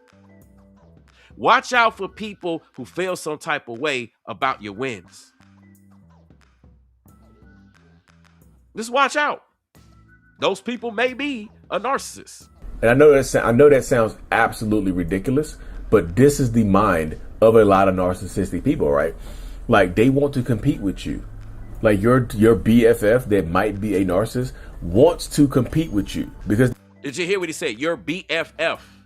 Do you understand? Your best friend forever wants to compete with you. You're not trying to compete with them, but because they're trying to compete with you secretly, quietly, they'll flip the narrative and come out and say, if something were to come out and be said, that you were trying to compete with them. Remember, the narcissist will take all of their issues, all of their shortcomings, all of their sins, all of whatever their L's, and try to say that that's what you are. You're the one trying to compete with them. You're the one dealing with this. You're the one like that, and that's why they cut you off. That's what narcissists do. Mind you, they do all of this without even talking to you first. Do you understand? They made it in their mind, I'm cutting that person off, I'm done with it, and they didn't even have one word with you. They didn't even talk to you. Think about how dirty that is. Think about how satanic and evil that is. An evil person will lead you on for days, weeks, months, years, making you believe that you're a friend, that you're an associate, or whatever it is. And then after whatever time, boom, all of a sudden you cut off, you can't even say nothing, and you done, and they ran with everything. Don't even know what's going on, don't know what you're gonna say, what you're not gonna say, what you're gonna do, what you're not gonna do. And then they got a whole story, whole narrative, gonna demonize you, run with it, try to make themselves look good like they ain't got no error in the entire situation. It's all you, it's all you. That's why they got rid of you. They move on, leave it be. And when they do that, then the next person falls for it. Oh, that person's so righteous. They're so good. They're so accurate. They're so correct. And then the next person falls victim to it. Meanwhile, you on the other end, you're just sitting there like, man, that's what a friend does? Even though that's not what a real friend is, or that's not a real associate. That's what a narcissist does. This is crazy, man. Let's go. They want to make you feel less than. See? Like, let me say this. Can a narcissist possibly be a good friend? Yeah. You might have a narcissistic friend that you don't have any problems with. And see, that's the catch. A lot of narcissistic friends are what a lot of you call good friends. You believe that they're good friends. You believe that they're good associates, and you don't have a problem with them. Again, until it's something that you do or whatever, and you outdo them or you challenge them and it triggers them, and then they have the issue. See, they fine with you as long as you don't get to that point. Some of you have relationships with people and you don't get to that point, or you haven't gotten to that point yet. But the moment you get to that point, boom, they're going to cut you off, turn on you, say it's your fault, all of this again. And they won't even allow you to speak. That's a narcissist. But everybody else does. Like, you might be a narcissist favorite person, so they make you their friend, right? But everybody else gets treated horribly by this person. Like, toxic narcissistic friends they really can be a plague to your can be a plague to your life, to your other relationships. That's what happens a lot of times in these spaces. Like, you're dealing with a narcissist, and they want to compete with you. They want to bring you down. They want to pull you down a notch. But some of them will just root the hell out. They'll cheer louder than everybody else. You ever seen Tropic Thunder? When they were talking to Tug Speedman, it's like when they cheer, you cheer harder, man. When they cry, you cry harder, man. That narcissistic person, narcissistic friend, is going to try to make everything about them. Even your celebration, even your graduation, even your promotions, whatever it is that you are advancing in life, your successes, they will try to make it about them. That's the ever-changing mindscape of a narcissistic person, right? They want to make everything about them in some way, shape, or form. They want to, remember we made it this far? Remember we did this? Remember you? See what he's saying? Remember we. They got to always have the reason why you successful. See, you can't be successful without them. Oh no. They got to say that the reason why you're successful is because of something they did, something they said, their money, their time, their whatever it is, their connections. It's got to be them. Then you can be successful, because then the narcissist can say, the only reason why they're successful is because of me. I allowed them to be successful. Essentially, that's like them playing God in your life. And don't try to speak up about anything. Oh no, you speak up about you cut off. Telling you, man, this is evil, man. Let's go. You did this, you would have never been here without me. This happens. See? If you have a friend that you feel like is struggling to celebrate you, or celebrate you over the top, and just makes all the attention be on them, that could be a toxic narcissistic friend that you're dealing with, right? Do you see? They are not celebrating your wins, or they're trying to take attention from your wins. They trying to shut down your wins. The moment you winning, they trying to shut down your wins. But when they were winning, as a true friend, as a true associate, all you did was support their wins. You didn't try to shut down their wins. But because now you're winning when they're not winning, or you're winning more than they're not winning, they put the blame on you. Now it's your fault. Oh, you can't win when I'm not winning. You can't win more than I'm winning. No, you can't do that. Then the blame is on you. And then all of a sudden it's like something's wrong with you and you're the reason why they not winning. No, the reason why a person doesn't win is self.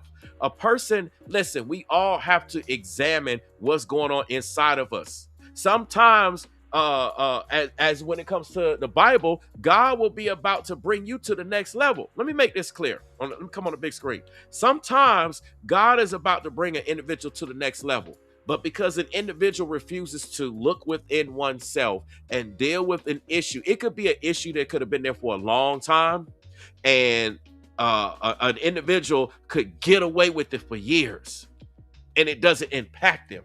And then finally it gets to a point where it actually begins to impact them in issues, what have you, right? The narcissist will blame you for their own issues and then try to project their own issues as if those are the issues that you have, and that's the reason why they cut you off. Yeah, I cut this person off because they got the issues that I actually got. I'm not going to tell you it's the issues that I actually got, but I'm going to make it seem like they got those issues and that I don't have issues. And essentially, that's destiny swapping. They want to switch places with you.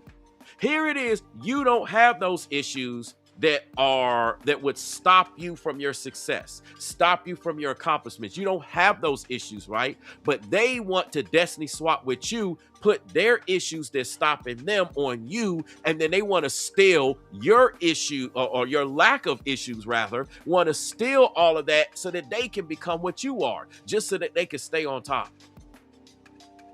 I'm telling you, man, this stuff is crazy. And I didn't even begin to start talking about it spiritually, because I'm going to go there spiritually and talk about what's happened. I got a whole series I'm going to do. I'm going to break down what's actually taking place spiritually. Okay, and it gets scary when I break down what happens spiritually. Let's get back to the video, because we ain't even got to really what happens when they leave. Yeah, Rachel's right. She says, exactly. They are real good at projecting. They are masters. Listen to me when I say this, everyone. They have mastered the art of projecting their sins, their issues, their shortcomings onto the other individual to make the other individual, who's a friend, associate, or what have you, look like you them. See, Tammy says, great topic. I'm going through this right now. This is why I'm doing this. I have a lot of conversations with people who are experiencing this very thing right now. I've had 2 people come out, talk about either they've been through it. Rebecca said she's been through it. Tammy said she's going through it right now. I think somebody else was saying she was going through it. I forgot who. And that's just here in the chat. A lot of people are dealing with this. They're dealing with somebody who they thought was a friend, thought was a best friend forever, or best friends forever, whatever, BFF, and an associate or what have you, and only come to find out that they're a narcissist. And then when you leave that narcissist, I'm gonna get to it in a minute. Let's get through this video. We just about there. Right? You could very well be dealing with a toxic friend. And it sucks to say, and it sucks to put out loud, because it can be very difficult to have a friend that is toxic, a friend that is abusive, a friend that is narcissistic, because y'all it could be in your life for a long time. A lot of people think that narcissists can only have short-term friendships. Nope. Hell no. There are some narcissists. Look, they'll be around for years. They'll be around for years. Those of you that have followed my platform for a long time, those are my OGs that's been around. Many of you have witnessed people that have been like consistently in the live chat. Some of them have been moderators. They would super chat me. They would send me money, all this, consistently support. Only for years. And then watch them turn. All of a sudden they turned on me. They flipped on me. They made videos about me. All of these things. None of that stuff was true, but they put it out to everybody like it was me. And look at them now. Where are they today? What is going on with them today? If I'm such the person that's so wrong, where's their mental state today? Where's their spiritual state today? Where's their path of success? And as where's all of these things? See, a lot of times, like I said, narcissists are very good masters at projecting. And by the way, projection is spell work. Like I said, I'm gonna get into the spiritual thing.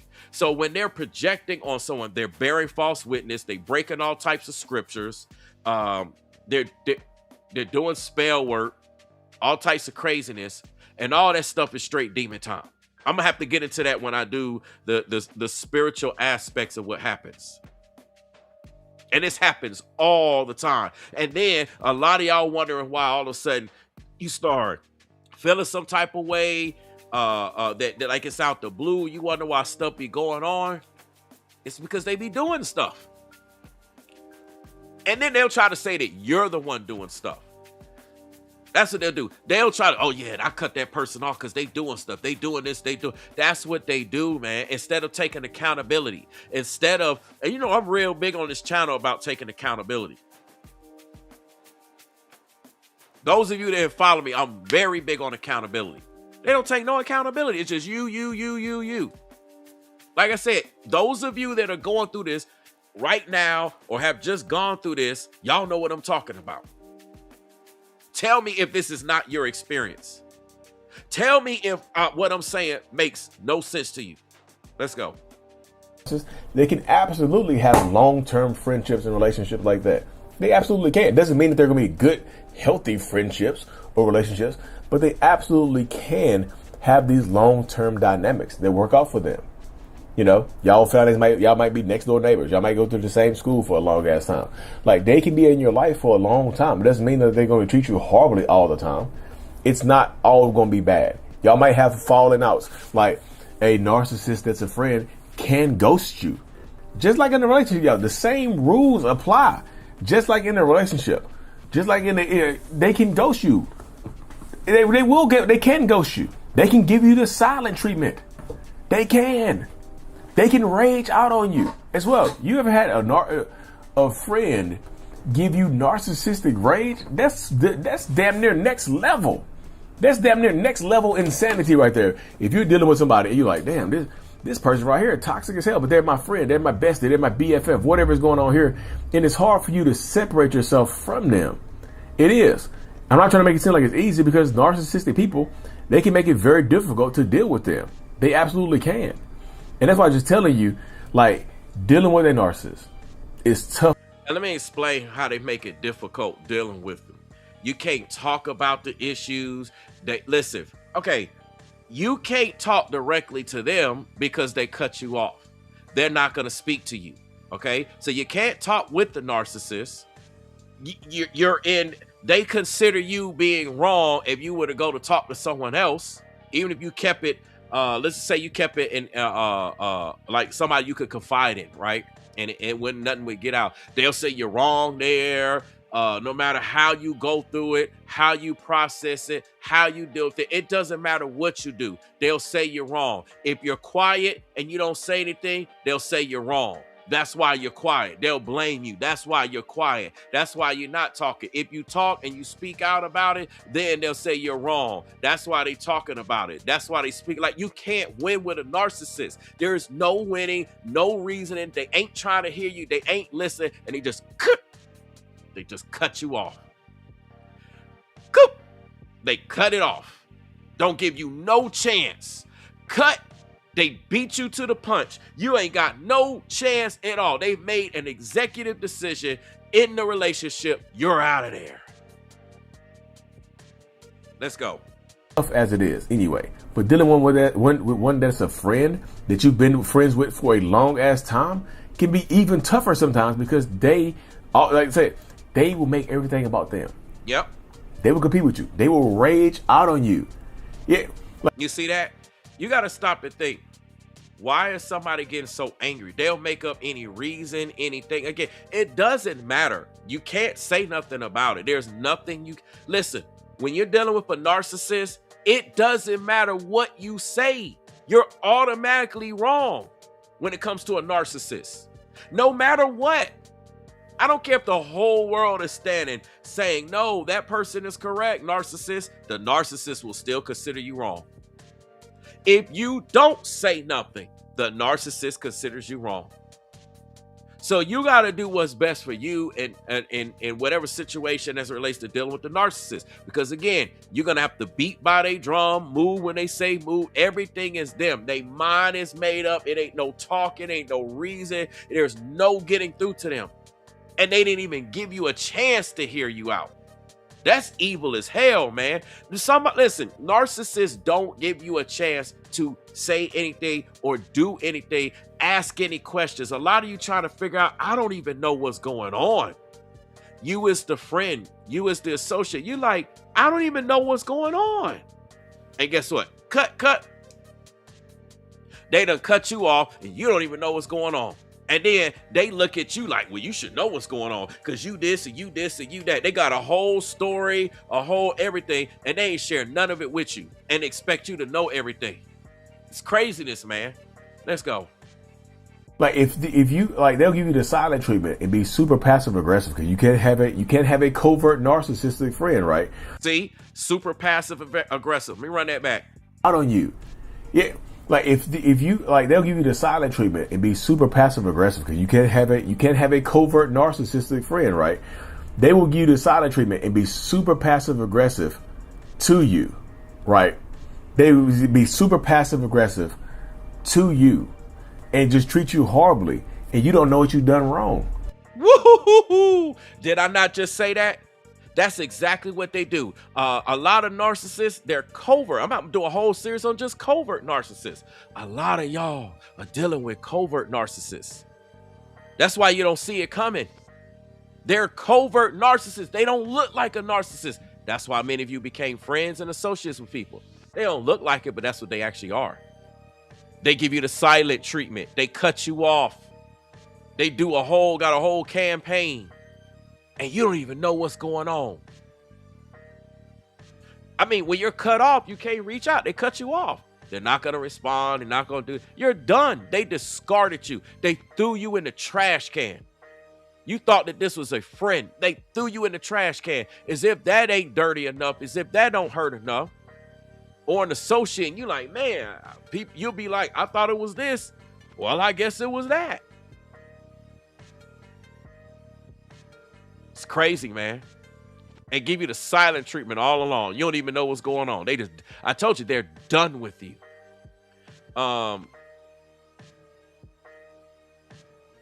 Maryland says, this is true, Brainwavezz. I was here when that happened. I'm not quite sure which part you're referring to, but anyway, let me continue. Lady G says, I had a friend who was all about money. She wouldn't even appreciate the little things I did for her. But if money was involved, oh, she would be hyped. Exactly. Listen, let me make this clear. In Lady G's example, she said her friend, who we're going to call the narcissist, right? Her friend was all about money. So as long as it's all about money as it relates to her and Lady G, she good. You got to stop and think, what is the suspected narcissist, actual narcissist, whatever, into? They make it clear what they into. They talk about what they into all the time. They talk about their goals all the time. They talk about what they want. Like, it's blatantly obvious what they into. So as long as it's about that, and as long as you don't challenge that, oh, they good with you. Oh, they good with you. They'll be ride or die with you.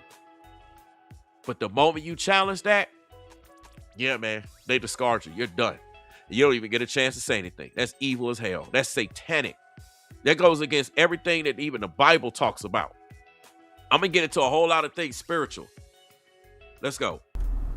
Imagine your friend doing this to you, being passive aggressive.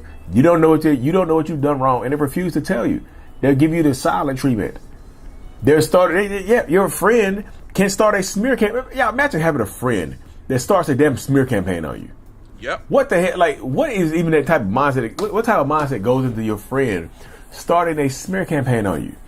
Like lying and spreading rumors. A big sign of a narcissistic friend is a smear campaign that might not even be directed towards you. But did you hear that? See, The smear campaign might not even be directed towards you. See, there's a lot of cunning that, listen, there's a master, narcissists are masters. Do you understand? They're not amateurs. They're at an expert master level with the manipulation. That's why they believe that they should be the one on top. That's why they believe that they should be the best at whatever it is, and nobody can top that. No one can be over or better or more, you fill in the blank. Like whatever the blank is, it could be a number of things. It just depends on the narcissist, right? They believe that they're so much of a master and an expert, nobody could top that. So if you somehow top that, they like, wait a minute, this ain't right, man. Something ain't, listen. You see, they take it all the wrong way because you threaten, right? You topping them in whatever, you fill in the blank, is a threat to their orbit. You see, they got to have everybody orbit them. All of this stuff is satanic and demonic. You understand? Nowhere in the Bible does it say we got to be necessarily having a position, doing this, like in terms of being the best and like not. Listen, man, I'm gonna save all those points for the spiritual part, but it's all satanic and demonic. Nothing about it is a good or holy or anything like that. Let's go. But it can be directed towards other people in your friend group. Like they want you to themselves. They like to isolate you as well. They want you to themselves. They will spread rumors about other people to you. They'll spread rumors about you to other people. The smear campaign, like narcissistic people like drama. A lot of them like drama. They like controlled chaos. They like to be the one. Did you see that? They like controlled chaos. You understand? They like to control the chaos. They got to be in control. See, you overachieving, you beating them out, et cetera, means that they no longer have control. And that's why they got to get rid of you. Anything that they don't have control over, they got to get rid of. See, they got to be in full control. Biblically speaking, ain't none of us got to be in control. God's supposed to be in control. But now with the narcissist, they got to be in control. They got to call all the shots. They got to set the tempo. It's their way or the highway. And they don't even tell you that you got to walk the highway if you disagree with them or you overachieve or what have you. They don't even tell you that. They just cut you out. You gone. Pulling the strings behind the scenes and whatnot. They like to see a plan come together, especially if that plan is self-serving in nature. They love to see it come together. Like if you have a toxic friend, they might be overly interested in your partner, in your relationship. They might.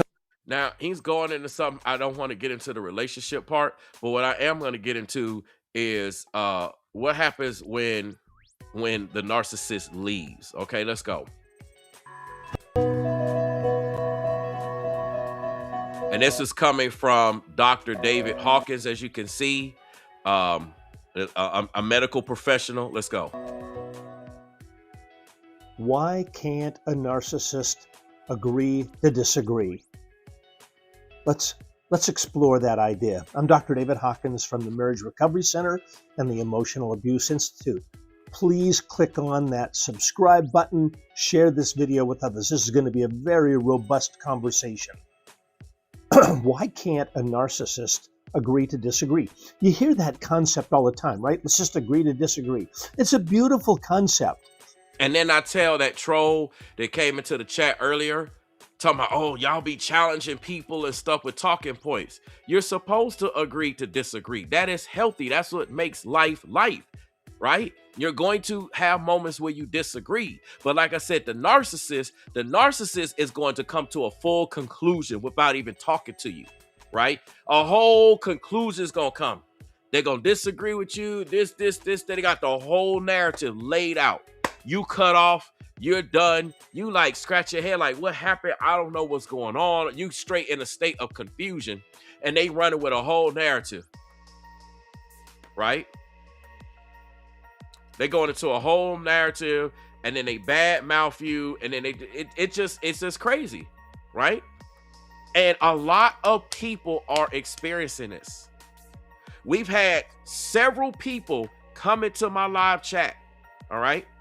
I don't know how long everybody that's here has been along. I mean, the people in the comments has been along. I see you, but I know there's people watching that may have just pulled up. We've had people this whole live stream come in here and say that they're going through the exact same things. When I do these videos and when I put this information out, I'm doing videos and information that benefit people. Okay. There are so many people in this world that is going through this exact same thing, or just went through it, or they about to go through it. Many people have been commenting saying, wow, this is right on time. I'm going through this right now. Great information. One person commented and said, more people should talk about this. They don't even know about this type of stuff in the details. So I have to get this information out so that people can understand this. All right. Let's continue. And I got a lot more of these videos coming. I got a lot more examples. There's so many examples. And then when I get done with the friend and the associate lane, I'm gonna get into the relationship lane. Okay. I'm gonna talk about the family members lane. Right now, I'm on friend and associate. And why did I start with friend and associate? Because that is the lane that gets the least coverage.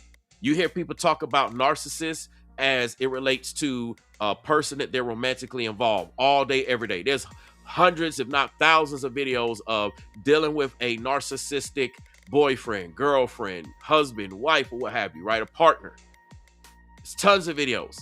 You even have tons of videos about dealing with a narcissistic family member. There's tons of videos there.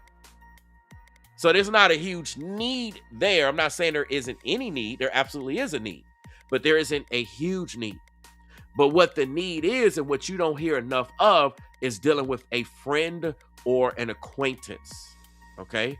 Because that's an area that is different. The dynamics are different. The nature of the relationship is different. Everything is different, and it's not enough coverage with that. And oftentimes people can go a longer period of time without realizing that they're dealing with a narcissist. So this information needs to get out. Like I've been saying, it's 2026 and I don't have time to waste. And I got a lot of information I got to get out. So let's continue. Let me tell you what it means to me. It means two people sit together and they have differentness. They have otherness. We're not clones of each other. Come on. We're different. And that's what I was trying to tell the other person who came into the chat who trolled earlier. If you weren't here earlier, you missed the troll. Okay. There's somebody that came and told, oh, well, y'all have different. So if a person has a different talking point, does that make them a narcissist? No. Like, I don't understand what these people are thinking. Like, they trying to twist stuff and start stuff. Let me make something clear. One of the things that you might have is sometimes while I'm on this particular subject, like speaking of that particular individual, right? You'll have people that will come in there and try to twist stuff and try to go in, and some of them could perhaps be narcissists themselves. So what they do is they go to whatever particular platform. I'm not just talking about mine. Let me make this clear. To anybody that is coming into the chat thinking that this is about anybody in particular, one particular person, you're sadly mistaken. You're sadly mistaken. Because first of all, as it relates to me, I've dealt with many narcissists. Okay, plural, not singular, plural. Also, many people that are in my chat have dealt with and or are dealing with multiple people that could fit the characteristic trait of being a narcissist. Also, other people that are viewing and watching are dealing with multiple people that are dealing with this. And this is a real subject. This is a real thing that people struggle with. A lot of people are in hurt. A lot of people in pain. A lot of people are going through. So if you as a viewer want to take this as I'm talking about something or someone in particular, that's on you. Do you understand? That might be an issue with you. I'm talking about a life lesson that multiple people go through. Even the people that might be trying to turn it into something, they deal with this. This is something that all walks of life go through, whether people care to say it, whether people care to admit it. I know you do. I've been on this planet long enough to know. Everybody has dealt with narcissists. Narcissists on the job. Narcissists, some of y'all are in relationships or have been in relationships with narcissists. Some of y'all ex-husbands, ex-wives, ex-boyfriends, ex-girlfriends. Some of your family members are narcissists. Some of y'all had to move out of state because you're dealing with a narcissist or was dealing with a narcissist. Some of you was working at a job with a narcissistic boss or coworker. Listen, don't get me started on this. This is a broad topic.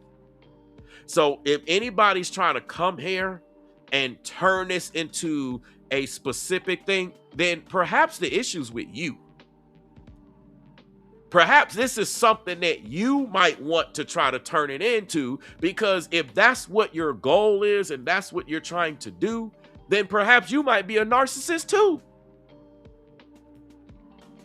Because narcissists want to have control of everything.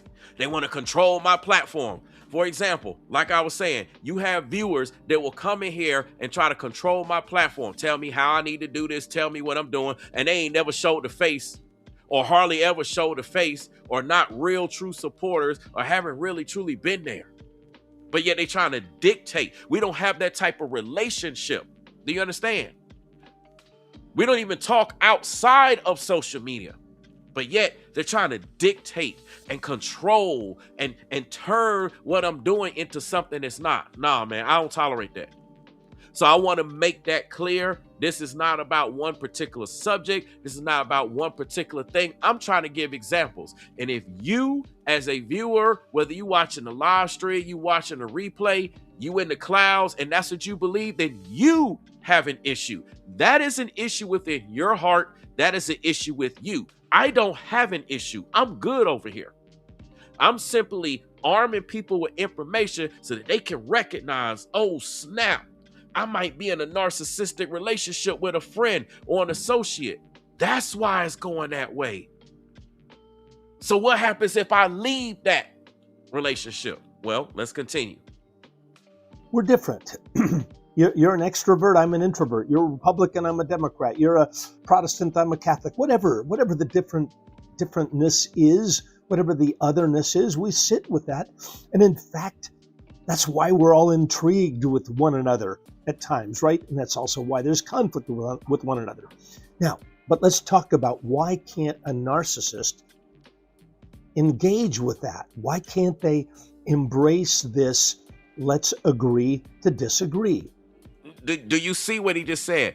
Why can't a narcissist engage with agreeing to disagree? Why can't a narcissist even engage? What narcissists do is they don't engage with you as the friend, as the associate. They don't engage. They come up with a whole decision, a whole campaign, a whole everything. Did not include you at all. They just cut you off. You're gone. You're left confused. You're left dazed. You don't understand what's going on. You're hurt. You're sad. You like, I thought this was my friend of 42 years.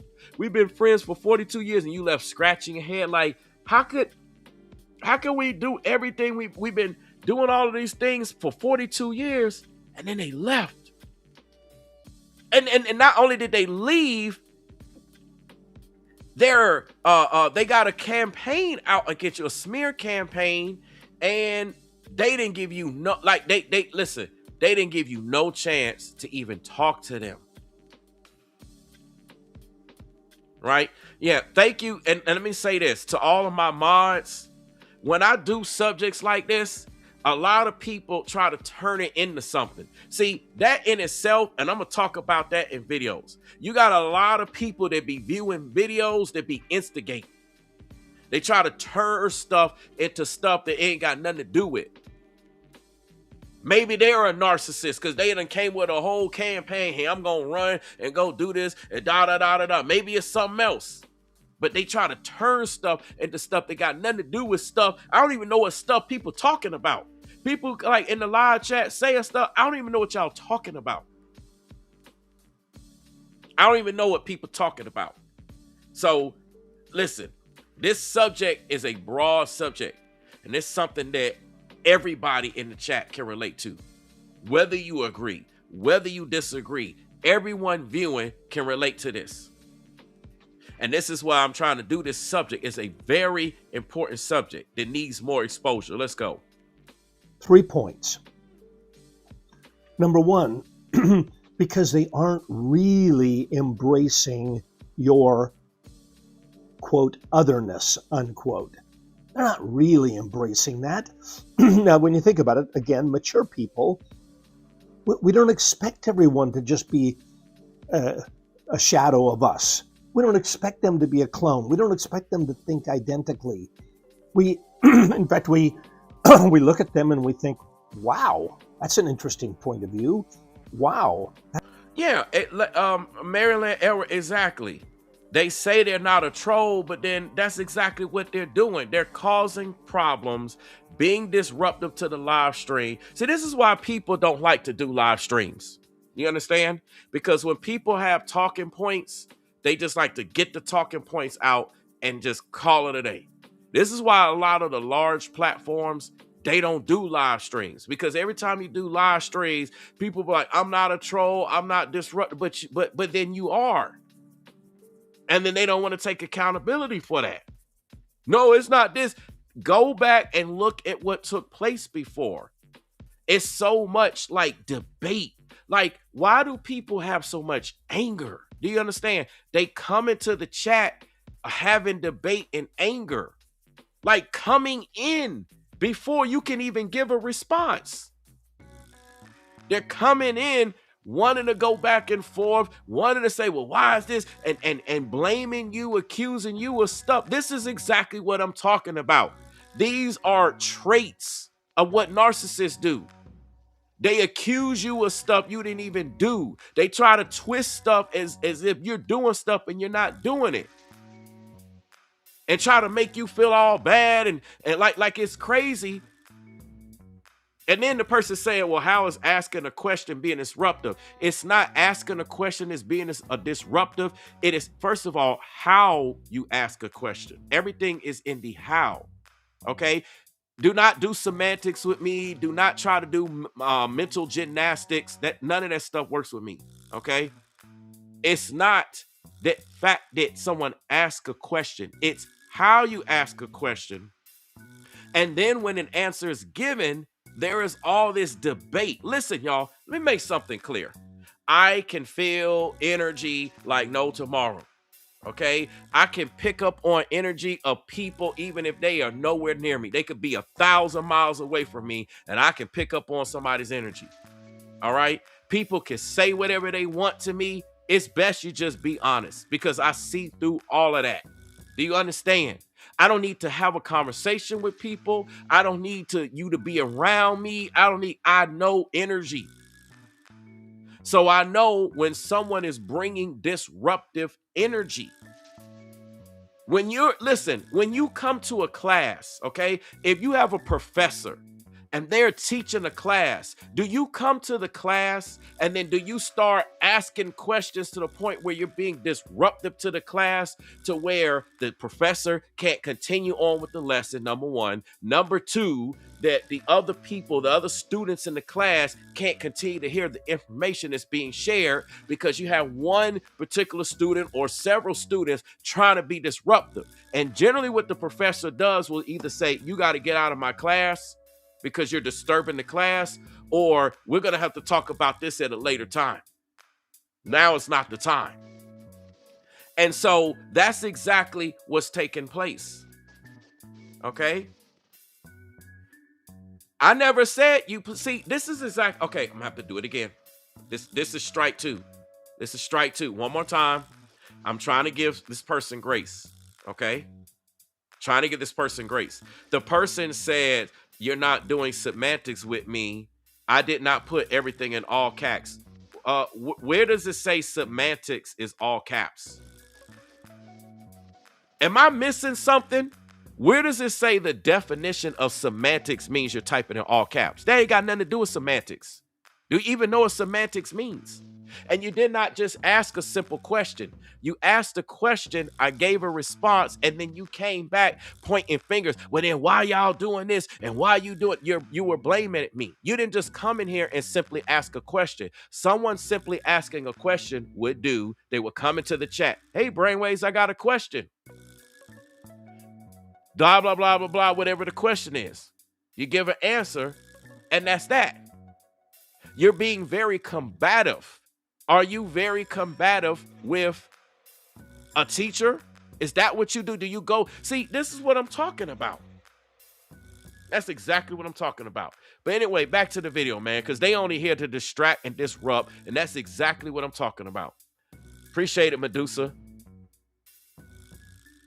That's interesting that you would see things that way.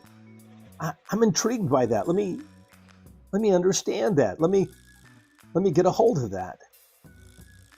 But a narcissist, point number one, they can't really embrace a...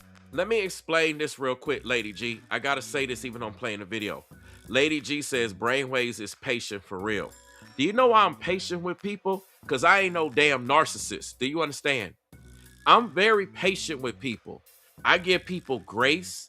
I try to work with people, even when I know what their intentions are. Like, people think I'm stupid. They must think I don't know what time it is. I don't know where people get off thinking that just because, don't take my kindness for weakness. Don't take my grace for weakness or stupidity, like I'm unaware of what time it is. I know what time it is. I try to work with people. I try to give grace to people. I try to do and understand and help people, even when people saying Brainwavezz, don't do it. Everybody in the chat like block the person. I tried to give the person a chance because that's the type of person I am. Ain't nobody gonna be running around here smear campaigning me talking about Brainwavezz don't give people chances.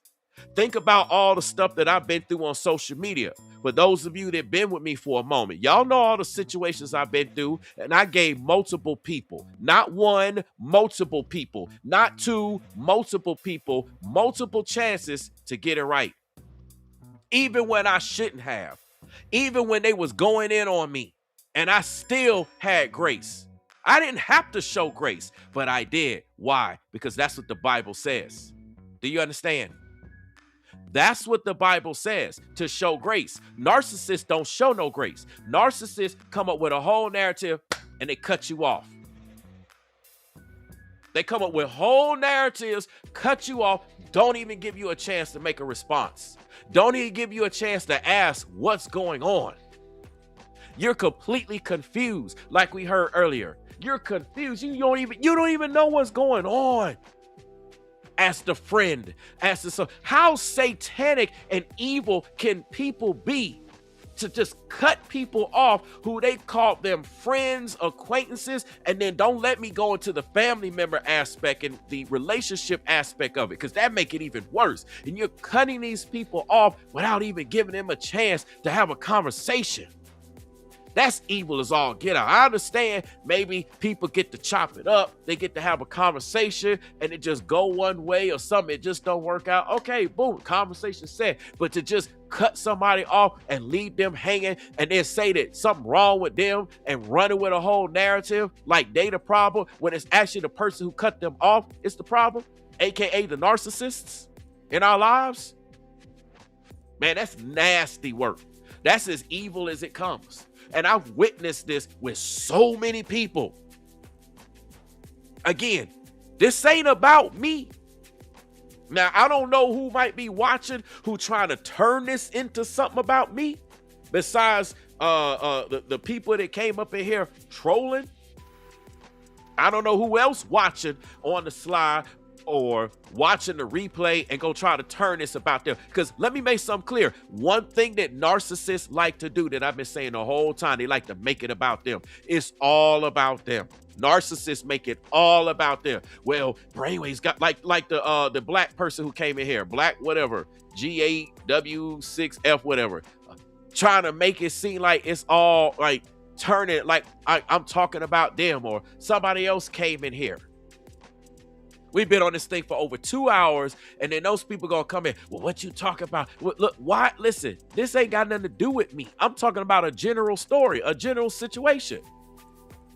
And then as it relates to me, have I dealt with narcissists? Yes, throughout my whole life.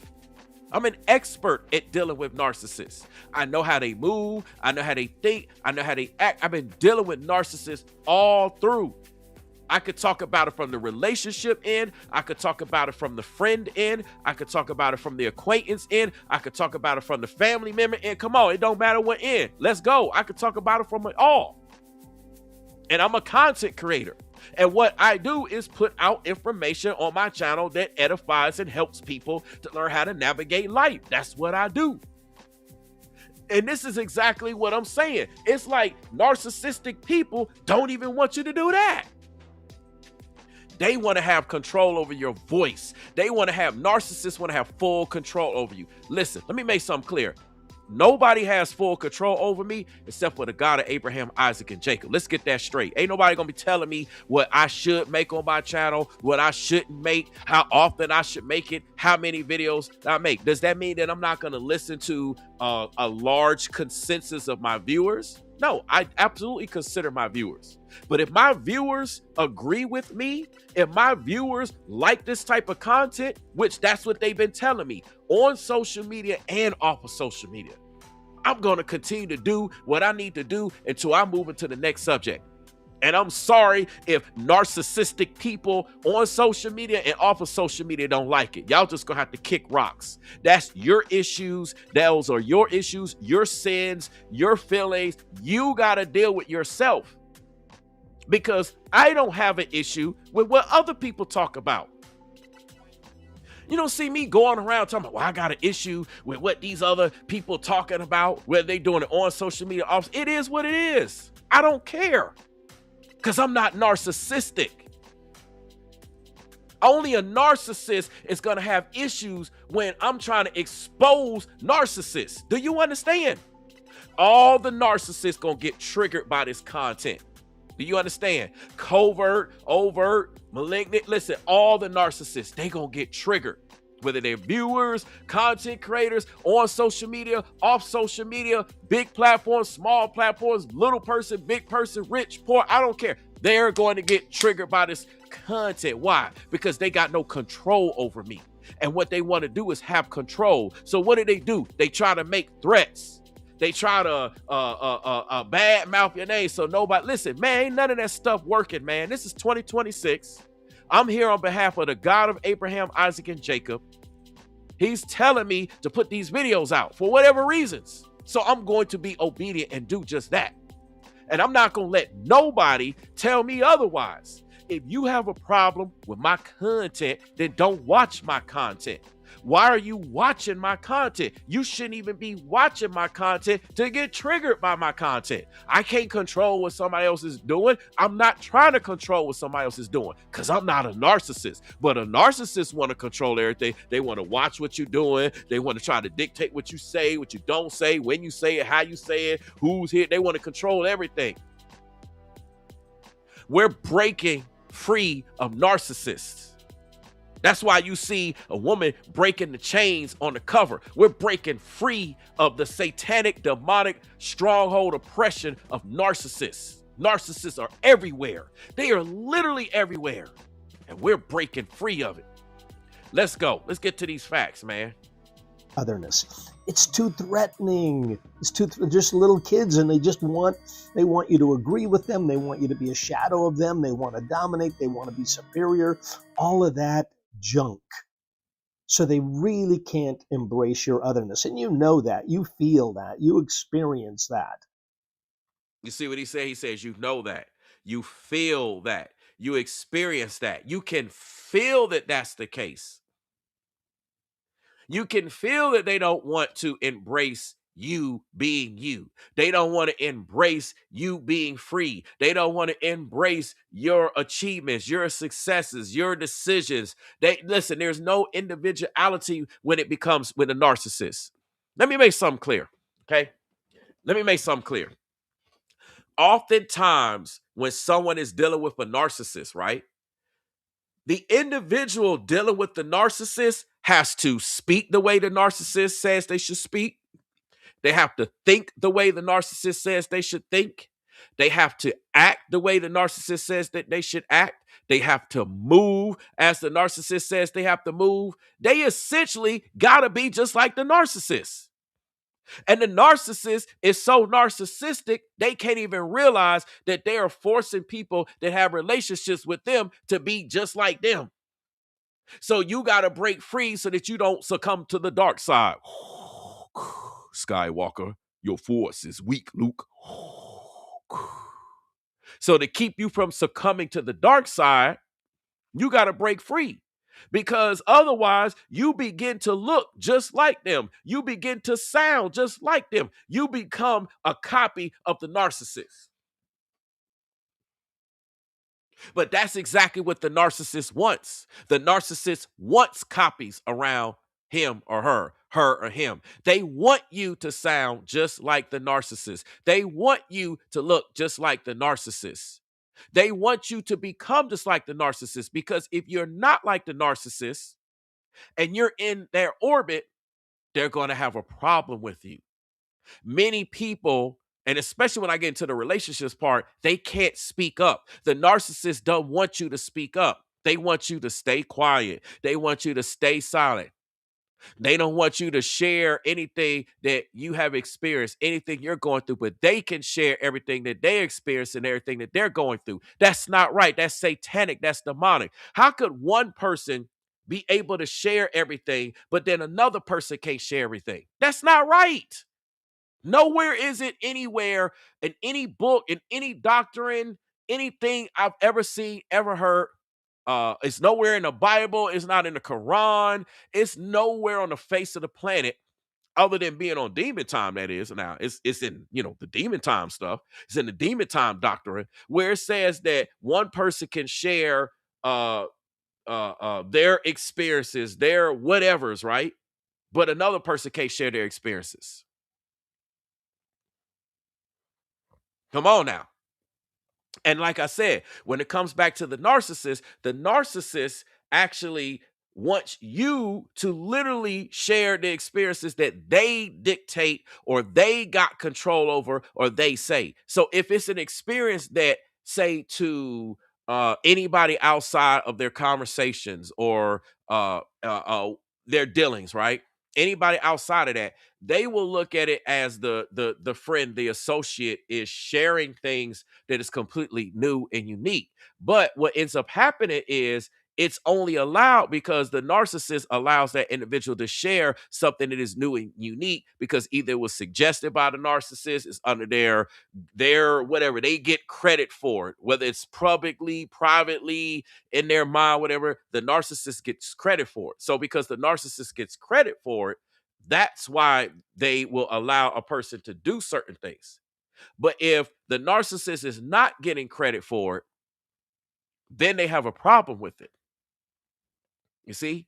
They have a problem with it, especially if it means that that individual is growing without them. See, when it comes to narcissists, a friend, an acquaintance cannot have any type of growth without the narcissist. You can't grow. You can't achieve anything. You can't accomplish anything. Nothing. And I literally mean nothing without them. You can't.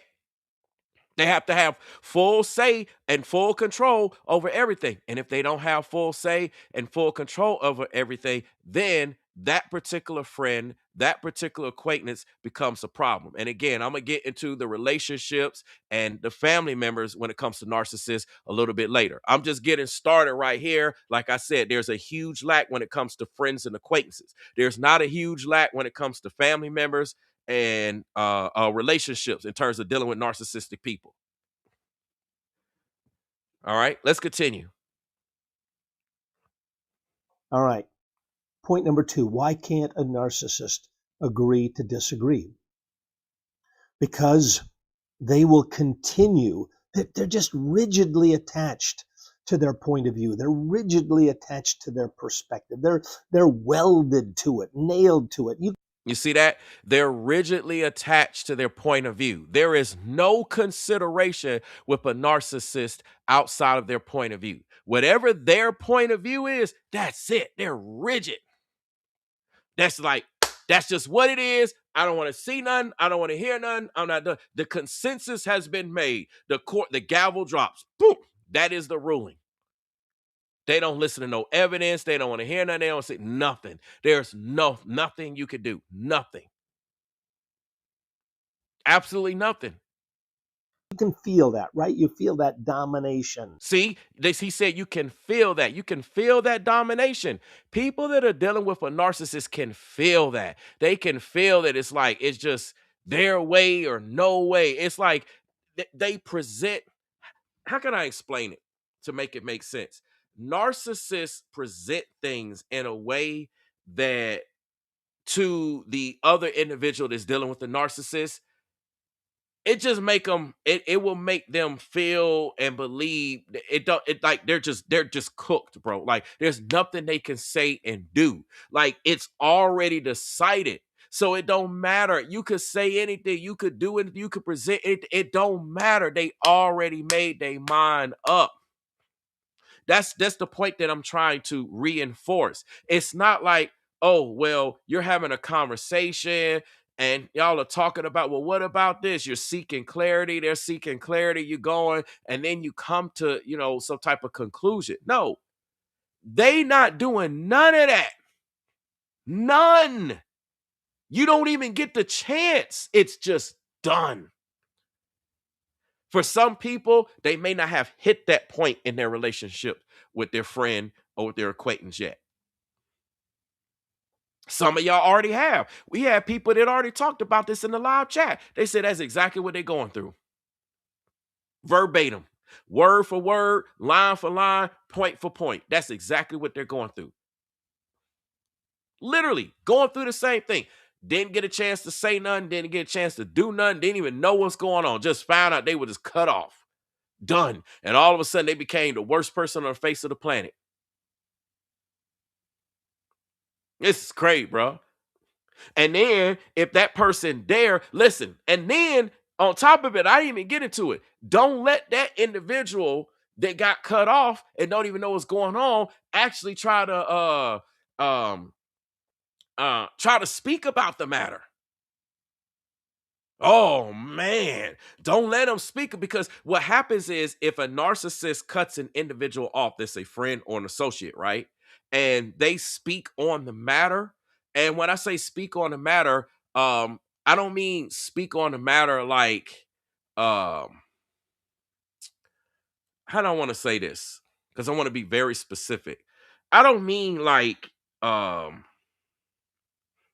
they're let's just put it like this. Let me put it like this so y'all can understand what I'm saying. Okay, this will make it make sense. If they're speaking on the matter, it's not like the individual speaking on the matter like, hey, this is my friend, this is my acquaintance, this is what they did, this, that, da, like very specific, right? Let's say they speak on a matter like they don't even know what happened. They're not even allowed to speak on the matter and ask questions. See, asking questions is speaking on the matter. And so if they ask questions about what's going on, they're automatically considered evil. They're considered they're in the wrong. They can't listen. They can't do that because they're not under the narcissist's control. See, the narcissists want to cut you off, discard you, and you have no voice, you have no power, you have no authority. Remember, you can't have no authority with any narcissist that challenges their authority or could overstep their authority. So if an individual is speaking out, asking questions, doing whatever, etc. You fill in the blank. It could be a whole host of different scenarios. They're automatically in the wrong because that is out of the control of the narcissist. The narcissist can't control that. So in order to control that, what they do is they try to make it seem like you're in the wrong. And however they got to go about making it appear that that individual is in the wrong. When I say you, I'm talking about you all that's watching and listening. You're in the wrong if you do any of that because they got no control of it. So if it's not under their control, it's automatically wrong. And they not trying to budge on it. They ain't trying to hear none. They ain't trying to see none. Remember, the decision has been made. The gavel's been dropped. It's no debating. It's no appeals. It's no nothing. It's just done.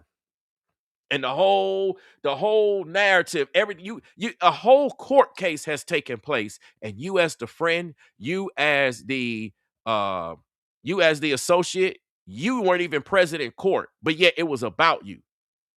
How you gonna have a whole case of an individual that's not even able to be there? No representative, no attorney, nobody there speaking on that particular friend or acquaintance behalf, right? No representation whatsoever. But a whole decision, everything been made, a whole conclusion of the matter has been formed. That's what all narcissists do. Listen to me. All narcissists do this. They all do this. It's not just one, it's not just some. All of them do this. These are the traits of what narcissists do. It's crazy. Let's continue. They will continue. They're just rigidly attached to their point of view. All right. Point number 2. Why can't a narcissist agree to disagree? Because they will continue. They're just rigidly attached to their point of view. They're rigidly attached to their perspective. They're welded to it, nailed to it. You can feel that, right? You feel that domination. You feel that bulliedom. You feel it. You feel their superiority, their aggression. So because they continue to push their agenda, they're not really capable of agreeing to disagree. Notice what this doctor is saying. He's saying agreeing to disagree. Why can't people agree to disagree? No, with a narcissist, there is no agreeing to disagree. You either agree with them or else. It's agree with them or bust. There's no compromising with narcissists. Do you understand? Narcissists do not want to compromise. They do not want to work on anything. They do not care. Everything they told you about having a true friendship, having a true acquaintance, is none but lies. You were only useful to them in their orbit until you no longer when you no longer agreed with whatever it is that they set up, you no longer wanted to go about things the way that they set up and follow what they say, and or you started surpassing them or what have you, or all the above. Check all the boxes. Some of you, maybe you checked all the boxes. Maybe others of you checked only combinations, and others of you may have only checked one of each option. But regardless, they're done with you. There's no compromise. There's none of that. That's why you get a cold, hard cutoff, and they're just, boom, they're just done. That's why they do it. Because it's their way or the highway. And one of the things you will see if you really stop and take a look at narcissists, right? If you're able, it just depends on if you're able to see this. If you're able to examine the relationships of others that are in narcissists' lives, you will see that there's a pattern to that. Okay? There's a pattern. You may not notice the pattern at first because, like we heard earlier, like the doctor said earlier, people can go years. You don't know that friend or that associate is a narcissist. So if you don't know, other friends and associates of the narcissist doesn't know. And then though, maybe if you look at the patterns, you'll see that, whoa, wait a minute. These are similar patterns with me or similar patterns with the other person. I'm seeing a pattern here. I'm getting this now. right? I'm seeing that. Hold on, let me send this message. You'll see a pattern with that. You understand? Um, it just all becomes apparent. But again, the narcissist does not want you to see patterns. They don't want you to learn this. They don't want you to be in power. Think about the people that came into the live chat trying to be disruptive earlier. They came into my live stream while I'm trying to empower my viewers with this information, right? Legitimate doctor, medical backed information. It ain't just me just talking. I mean, yes, I'm adding my commentary, but literally backed information. Because I could do this whole thing without showing none of that. I want to show you these medical sources so that y'all can see I'm not playing around with this. Okay. And that's why I'm spending so long to cover this topic. We're coming on 2.5 hours worth of this particular topic when I didn't even plan on going this long. The point that I'm trying to make is that you had people that came into the live chat who tried to be disruptive and distracting. Okay. And they don't want you all to grasp this information, because if you don't grasp this information, then you won't know what it takes for you to be in power and how to deal with a narcissist. You will stay stuck. You will stay trapped. You will stay limited. And again, the job of narcissists is to keep you from outshining them, from you outgrowing them. Listen, and it ain't just you. The narcissist keeps everyone in their orbit from outgrowing them and outdoing them. It's not just you. Anybody that's in a narcissist orbit cannot outdo themselves. This is why a lot of times when you have two celebrities, right? You have two celebrities that have pretty much been known to be narcissists, and they get into a romantic relationship. I really didn't want to get into this because I'm saving this for the romantic conversations. Okay, right now we're talking about friends and associates, but I'll make this example and move on. You have two narcissists, they're celebrities. They get together. At first, it seems wonderful, and then they both come to the realization that they're both narcissists. One celebrity cannot outdo the other celebrity. So what ends up happening, they keep tearing each other down to keep the other one from outdoing the other, because both of them happen to be narcissists. I'm sure we've seen examples of these relationships. I don't want to get into that because I'm going to save those examples for when I get into the romantic part. But that's both parties being narcissists and getting together. So think about individuals that you just have one person that's a narcissist and the other person isn't. The narcissist is going to do everything to keep that person down, keep that person under control, keep that person in order so that they cannot grow and be and get to whatever it is they need to do. Whatever it is, it could be a whole host of things. And they're not going to be happy about that individual doing just that, because then that individual can no longer be controlled. For an example, like in relationships, if a guy, he got all the money and a woman don't have any money, that guy can control that woman because he got all the money. So he got control over her, right? If that woman get a source of income to where she could pay for a roof over her head and her own transportation or whatever is in food, just the essentials, that man is going to have a problem if he's a narcissist with that woman. Why? Because now that woman has basically passed him, past his control. It could be the other way around. It could be a woman controlling a man. You got women like that. You got narcissistic women. They like to get with guys that got less jobs than them, right? They got jobs where they can't afford to support themselves, but the woman got everything so she can keep control. She happy with that, so she can control the man. And then the moment that man started doing better with himself, he started empowering himself, he get an opportunity, she gonna have a problem with it. So then she gonna try to sabotage it, make him look like it's wrong. If she can't talk him out of it, she gonna make him feel like what he's doing is wrong, and then the whole thing, and you don't need to go this way. What's wrong with you? The devil, look at what we got. Look, everything's been fine in our relationship, and now you're going to get another job. Listen, they gonna come with this whole narrative, a whole doctorate, and not even had a conversation with you. How evil is it for somebody to come up with a whole narrative and not even have a conversation with you? There's a lot of people in relationships like that. But I'm going to say that for the relationship conversation. You understand? I got a whole host of videos to do.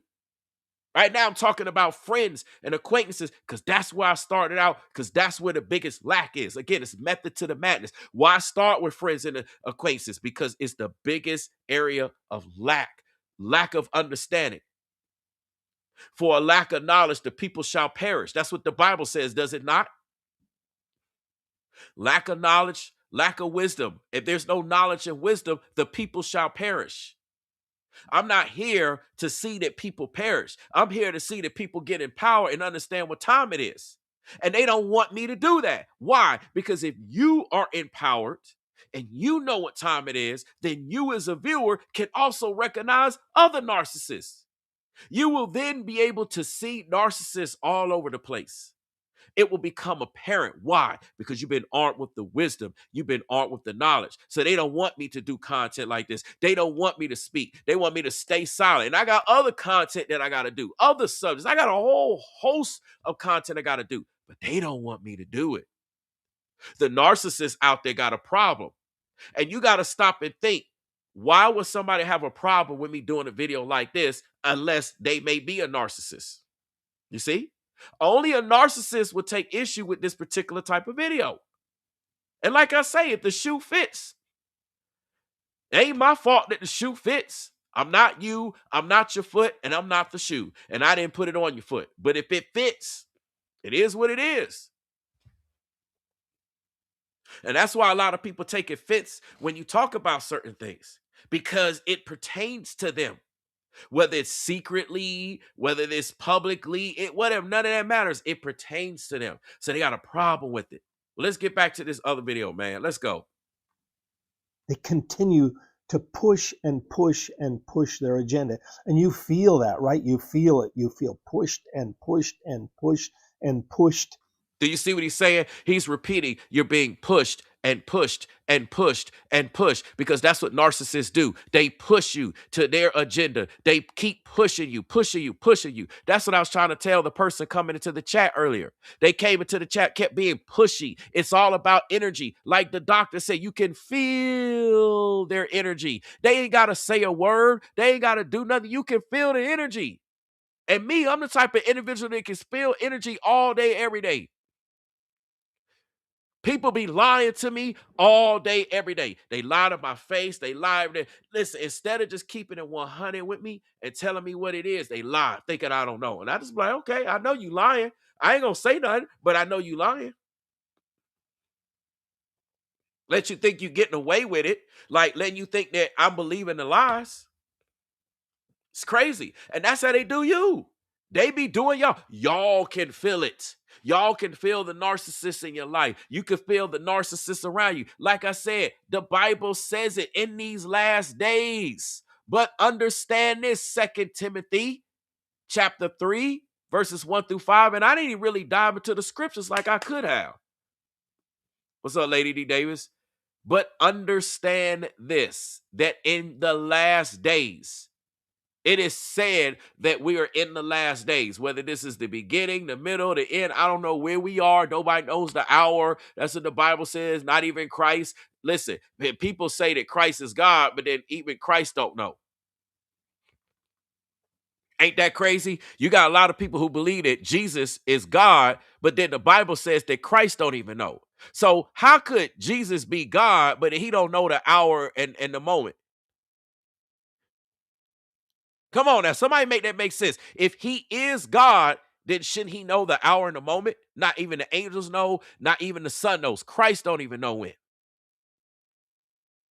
But it is said that we're in the last days. Dangerous times. Are these not dangerous times? Are these not times of great stress and trouble? We have seen times of stress and trouble unlike any other time. And it says it will come. Difficult days that will be hard to bear. Are we not in difficult days? Everything is difficult. We had someone, was it Lady G or whatever, earlier came in and said that she went to the grocery store and the groceries make you lose your appetite. This is what we're talking about. Hard times. It's hard to bear. We're not in easy times right now. This is not time to be making easy content. I'm not the type of content creator that puts out easy content. I'm the type of content creator that have said this for years. I speak on topics that everybody else is scared to speak on, everybody that's afraid, everyone runs from, everyone ignores. I speak on those topics. I've been saying this for years. Maybe some people are new here. Maybe some people don't know, but you're going to know. You're going to find out. That's what we do here at Brainwavezz Advice Topics LLC. We don't run, we don't hide, we don't shy away. We talk about the tough subjects. Do you understand? Why do we do it? Because somebody got to do it, because the people need that type of help.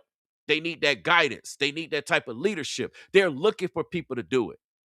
And it's a lot of cowards out there that refuse to talk about stuff like this. And I understand why they do it. I'm not dumb. I'm not blind. I've been know why they don't do it. But here, we're going to do it. That's one of the things my channel has always been known for. Man, Brainwavezz will talk about this. He'll show this. I'll talk about anything I want to talk about. And people be trying to make it seem like, oh, well, is it this? Listen, if it is this, I'll talk about this. If it is that, I'll talk about that. It's exactly what it is. We're looking at leaving a narcissistic friend or an associate. Okay, the Bible continues to say, for people will be lovers of self, narcissistic and self-focused. They're lovers of self. They're not lovers of others. Listen, if people in these last days were lovers of others, they would be considerate of others. Think about when you drive on the road. Are people considerate of you? No. Think about when you go to the grocery store. Are they considerate of you? No. Think about when you do anything. Are they considerate of you? No. Think about when we come out here as content creators on social media. Do you think viewers are considerate of us? No. Do you think content creators are considerate of the viewers? No. It's all about self, self, self, self, self. They're self-focused. Nobody cares about the greater good. Nobody cares about everybody. It's just self. We're self-absorbed. We always focus it on self. Our prayers consist of self. Everything is self, self, self, self, self. This is what the Bible's talking about. And narcissists are all about themselves. Narcissists are not about the people that they get in a relationship. They're only about the benefits of being in a relationship with somebody, whatever it benefits them. That's the only reason why they get with them. And the moment that it doesn't benefit them, they cut you off, they discard you, they don't tell you why, you don't know what it is, and they'll badmouth you and run with everything. Some of them badmouth you, some of them don't. They just act like you don't exist. There's a whole lot to it. Why are they self-focused? Because they lover of money. Think about how many content creators, for example, on social media, all they care about likes, clicks, and views. All they care about is likes, clicks, and views, how big their platform is, but they don't care about the content. They don't care about what it means to the people, the viewers. They don't care about that experience. And when I say don't care about it, they don't care about that over than getting the money. It's all about the money. As long as I'm getting paid, I don't care. Think about how many content creators have screwed over people working with them, other content creators, viewers, all messed up whole groups of things. They don't care. They getting paid. Think about these pastors. Think about all these pastors out here who don't care about their congregation. They're getting paid. They're making all the money. It's all about them. That's all they care about. Money. Everybody care about money. Money has been some of the biggest reasons why people have had fallouts. Just look throughout all time. It's always over some money. It's always over money. Why? Because people put money over God. When they might say is God over money, they put the money over God. They don't care about the relationship because they care more about the money. Screw the relationship. It's all about the money. And I'm talking about on both ends, on all ends. We've seen this all day, every day throughout time. All types of situations. Get back to the video, man. Y'all gonna have me going down a whole bunch of rabbit holes and tangents that I don't need to be getting on right now. Let's go. And You end up feeling pushed into silence or withdrawing because there isn't that open forum that there is with mature folks. The open forum to look at one another and smile and go like, wow, you see things this way. You appreciate that color. You want to dress that way. And I want to dress this way. And you want to go that way. I want to go this way. And it's See, that's maturity. It takes a mature individual to be able to be open enough to see somebody else's other side and hear. But the narcissist doesn't want to see the friend, the associate. They don't want to see their side. It never was about that. That's why they can discard an individual like that. Or individuals, it might be plural. Some narcissists, they get rid of whole groups of people. They all cut. Why? Because all of them are not dancing to their tune. All of them are, doing things to where they might be coming up. It's not just one. I'm giving an example with one, but I'm giving an example of multiple people, right?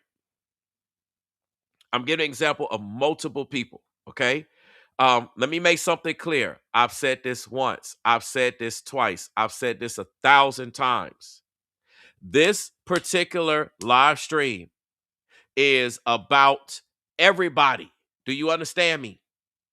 If you come to my platform and you try to turn this into a situation where I'm speaking only about me, I'm going to end up giving you a warning.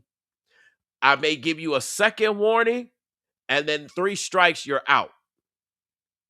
I don't know how many times I have to say this. I have had so many people come into my live chat saying that they're going through this right now, that this is a situation that they're dealing with, okay?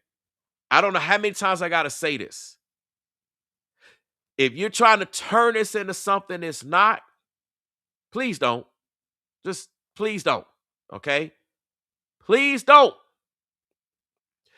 There are tons of people going through this, including you. I'm sure that the people that are coming here asking certain questions have either gone through this or is going through this themselves. I'm sure they have dealt with this. This is a subject that everyone on the face of the planet can actually relate to. Do you understand? Everyone. And when I get done with the friend lane, I'm letting y'all know, when I get done with the friend and associate videos, I'm going to go into either relationships only or family only. And then if whichever one I do first, then I'll follow it with family or follow it with relationship. I'm trying to cover all facets. Right now, I'm starting with friends and associates because that is the area that gets the least coverage.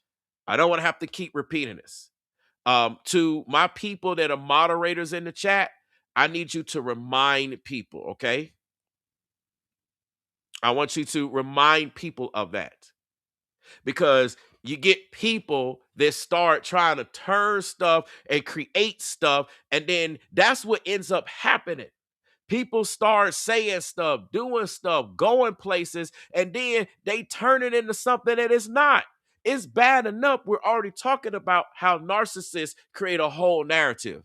And then you got people that be creating whole narratives, which means that they're not actually listening to the subject matter, especially if you showed up late.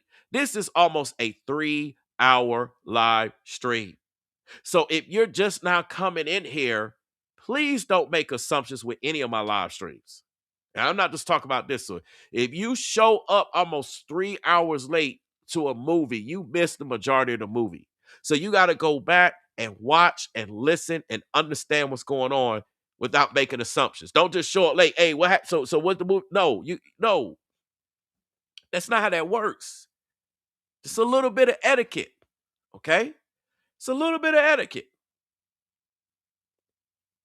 I just want to make that clear. This is a message for every single body.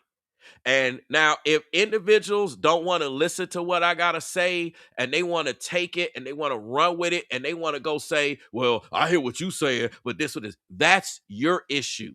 Do you understand? That ain't got nothing to do with me. Don't flip what I'm telling you what's going on into what you want it to be. That's narcissistic. That is an example. of narcissism at its finest.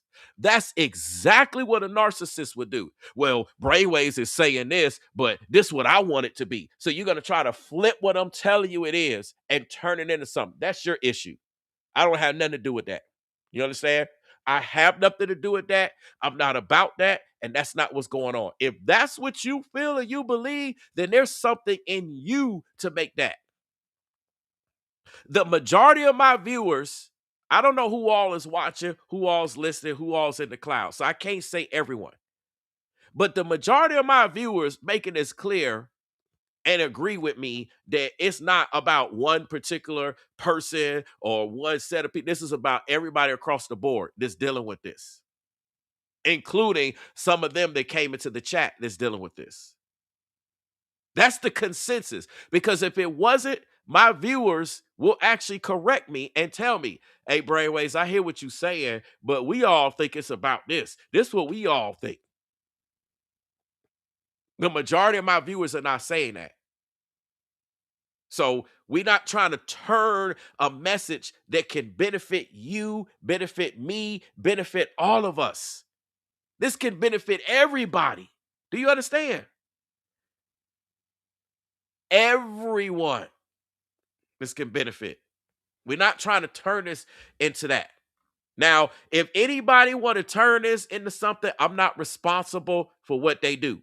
So don't put this on me. I'm not responsible for anybody's actions. Okay? I'm not responsible for viewers' actions, anybody coming in the live chat, anybody leaving comments, anybody else out there. I'm not responsible for them. I can't control what they do. I'm not a narcissist. I'm not trying to control what they're doing. All I'm trying to do is make sure that people understand where I'm coming from, what I'm talking about, where we going, and that's all to it. And then we're not trying to disrupt from the message. So let's get back to the video, okay? Just exciting with mature folks. With immature folks, again, point number 1 and number 2, because they aren't really capable of embracing otherness. And point number 2, because they will continue to push their agenda.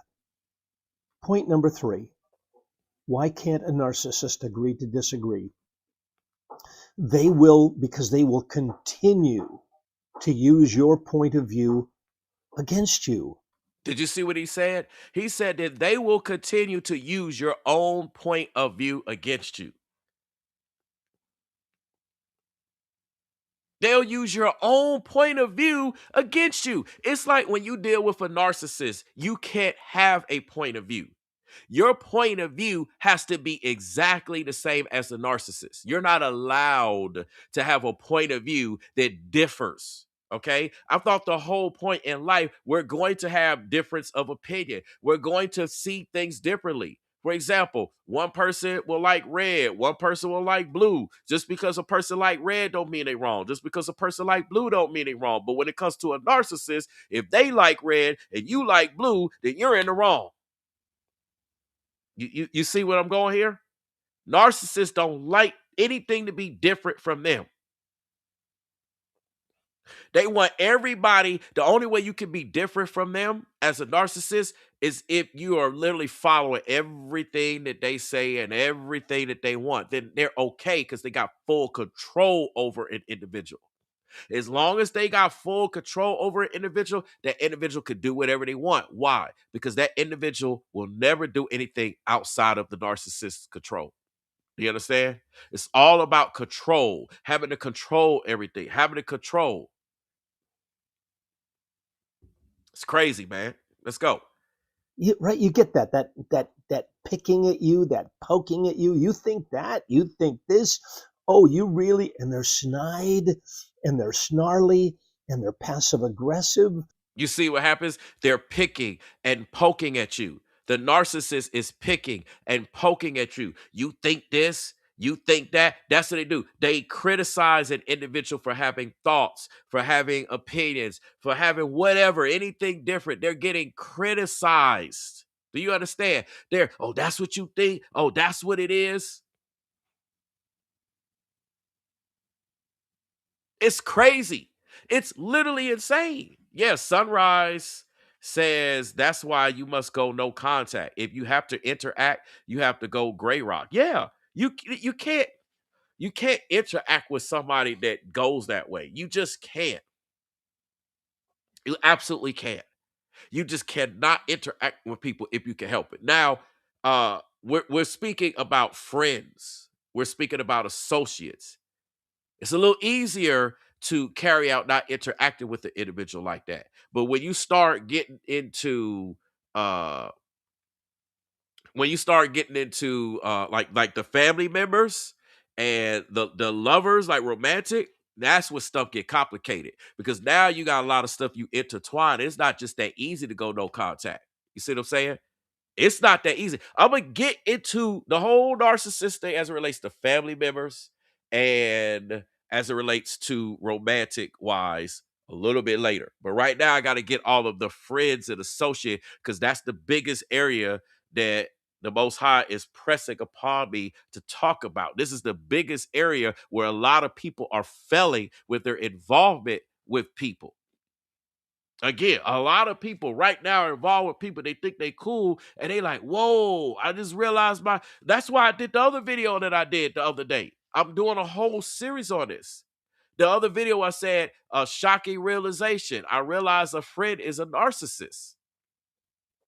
That's why I did what I did, because a lot of y'all are realizing a friend is a narcissist. An associate is a narcissist. A lot of y'all right now, by watching this live stream, have realized this right now. I'm just saying. Let's go. And it doesn't feel good, does it? It does not feel good. They continue to use your point of view against you, to whittle you down. You see, using your point of view against you.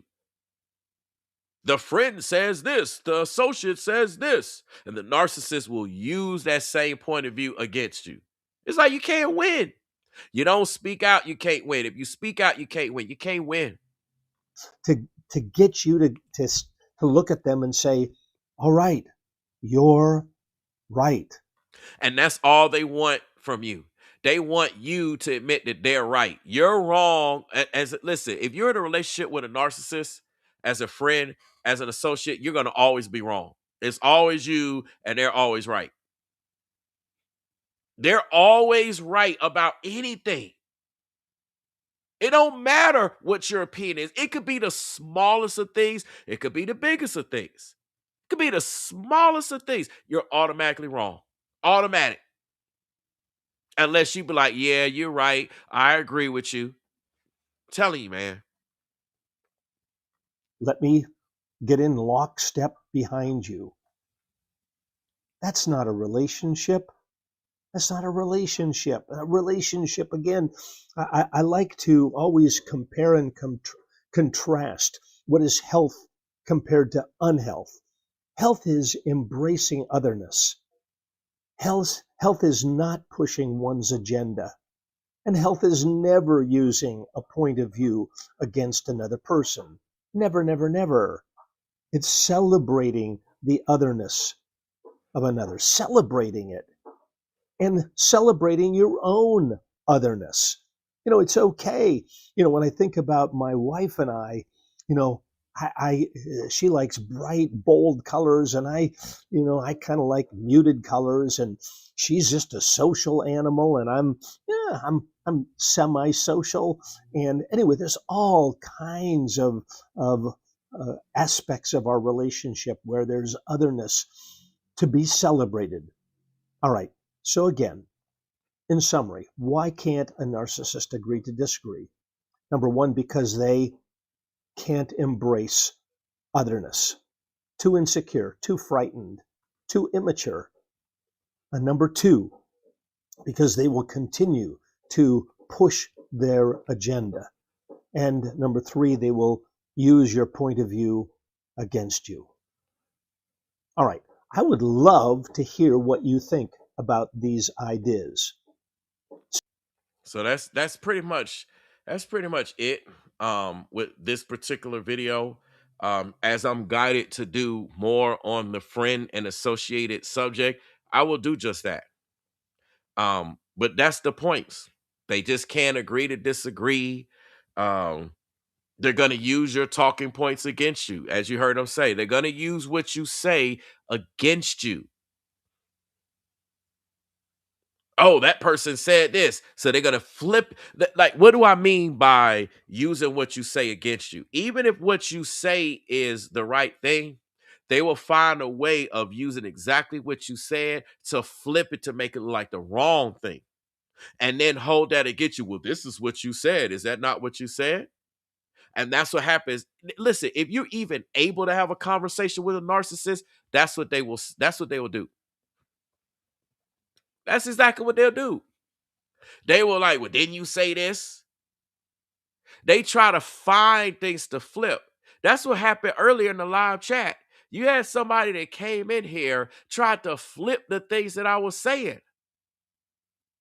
Here I am giving that individual an answer to the question and giving a correct answer at that. And then the individual's trying to flip what I'm saying as if what I'm saying is something wrong.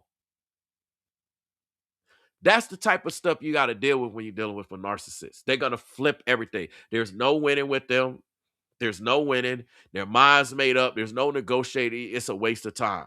And the only way you would even have any chance of even associating with, you got to basically beg. You're right. You're right. You're right. I'll do anything you say. I'll do it. Like if you beg it, then they might be like, well, I might let you in. But letting them, if they let you back in, they're going to end up getting you back for disagreeing with them and not letting them take the lead and all of that stuff. So it's just in your best interest, especially in these days, if that's what you realize you're dealing with.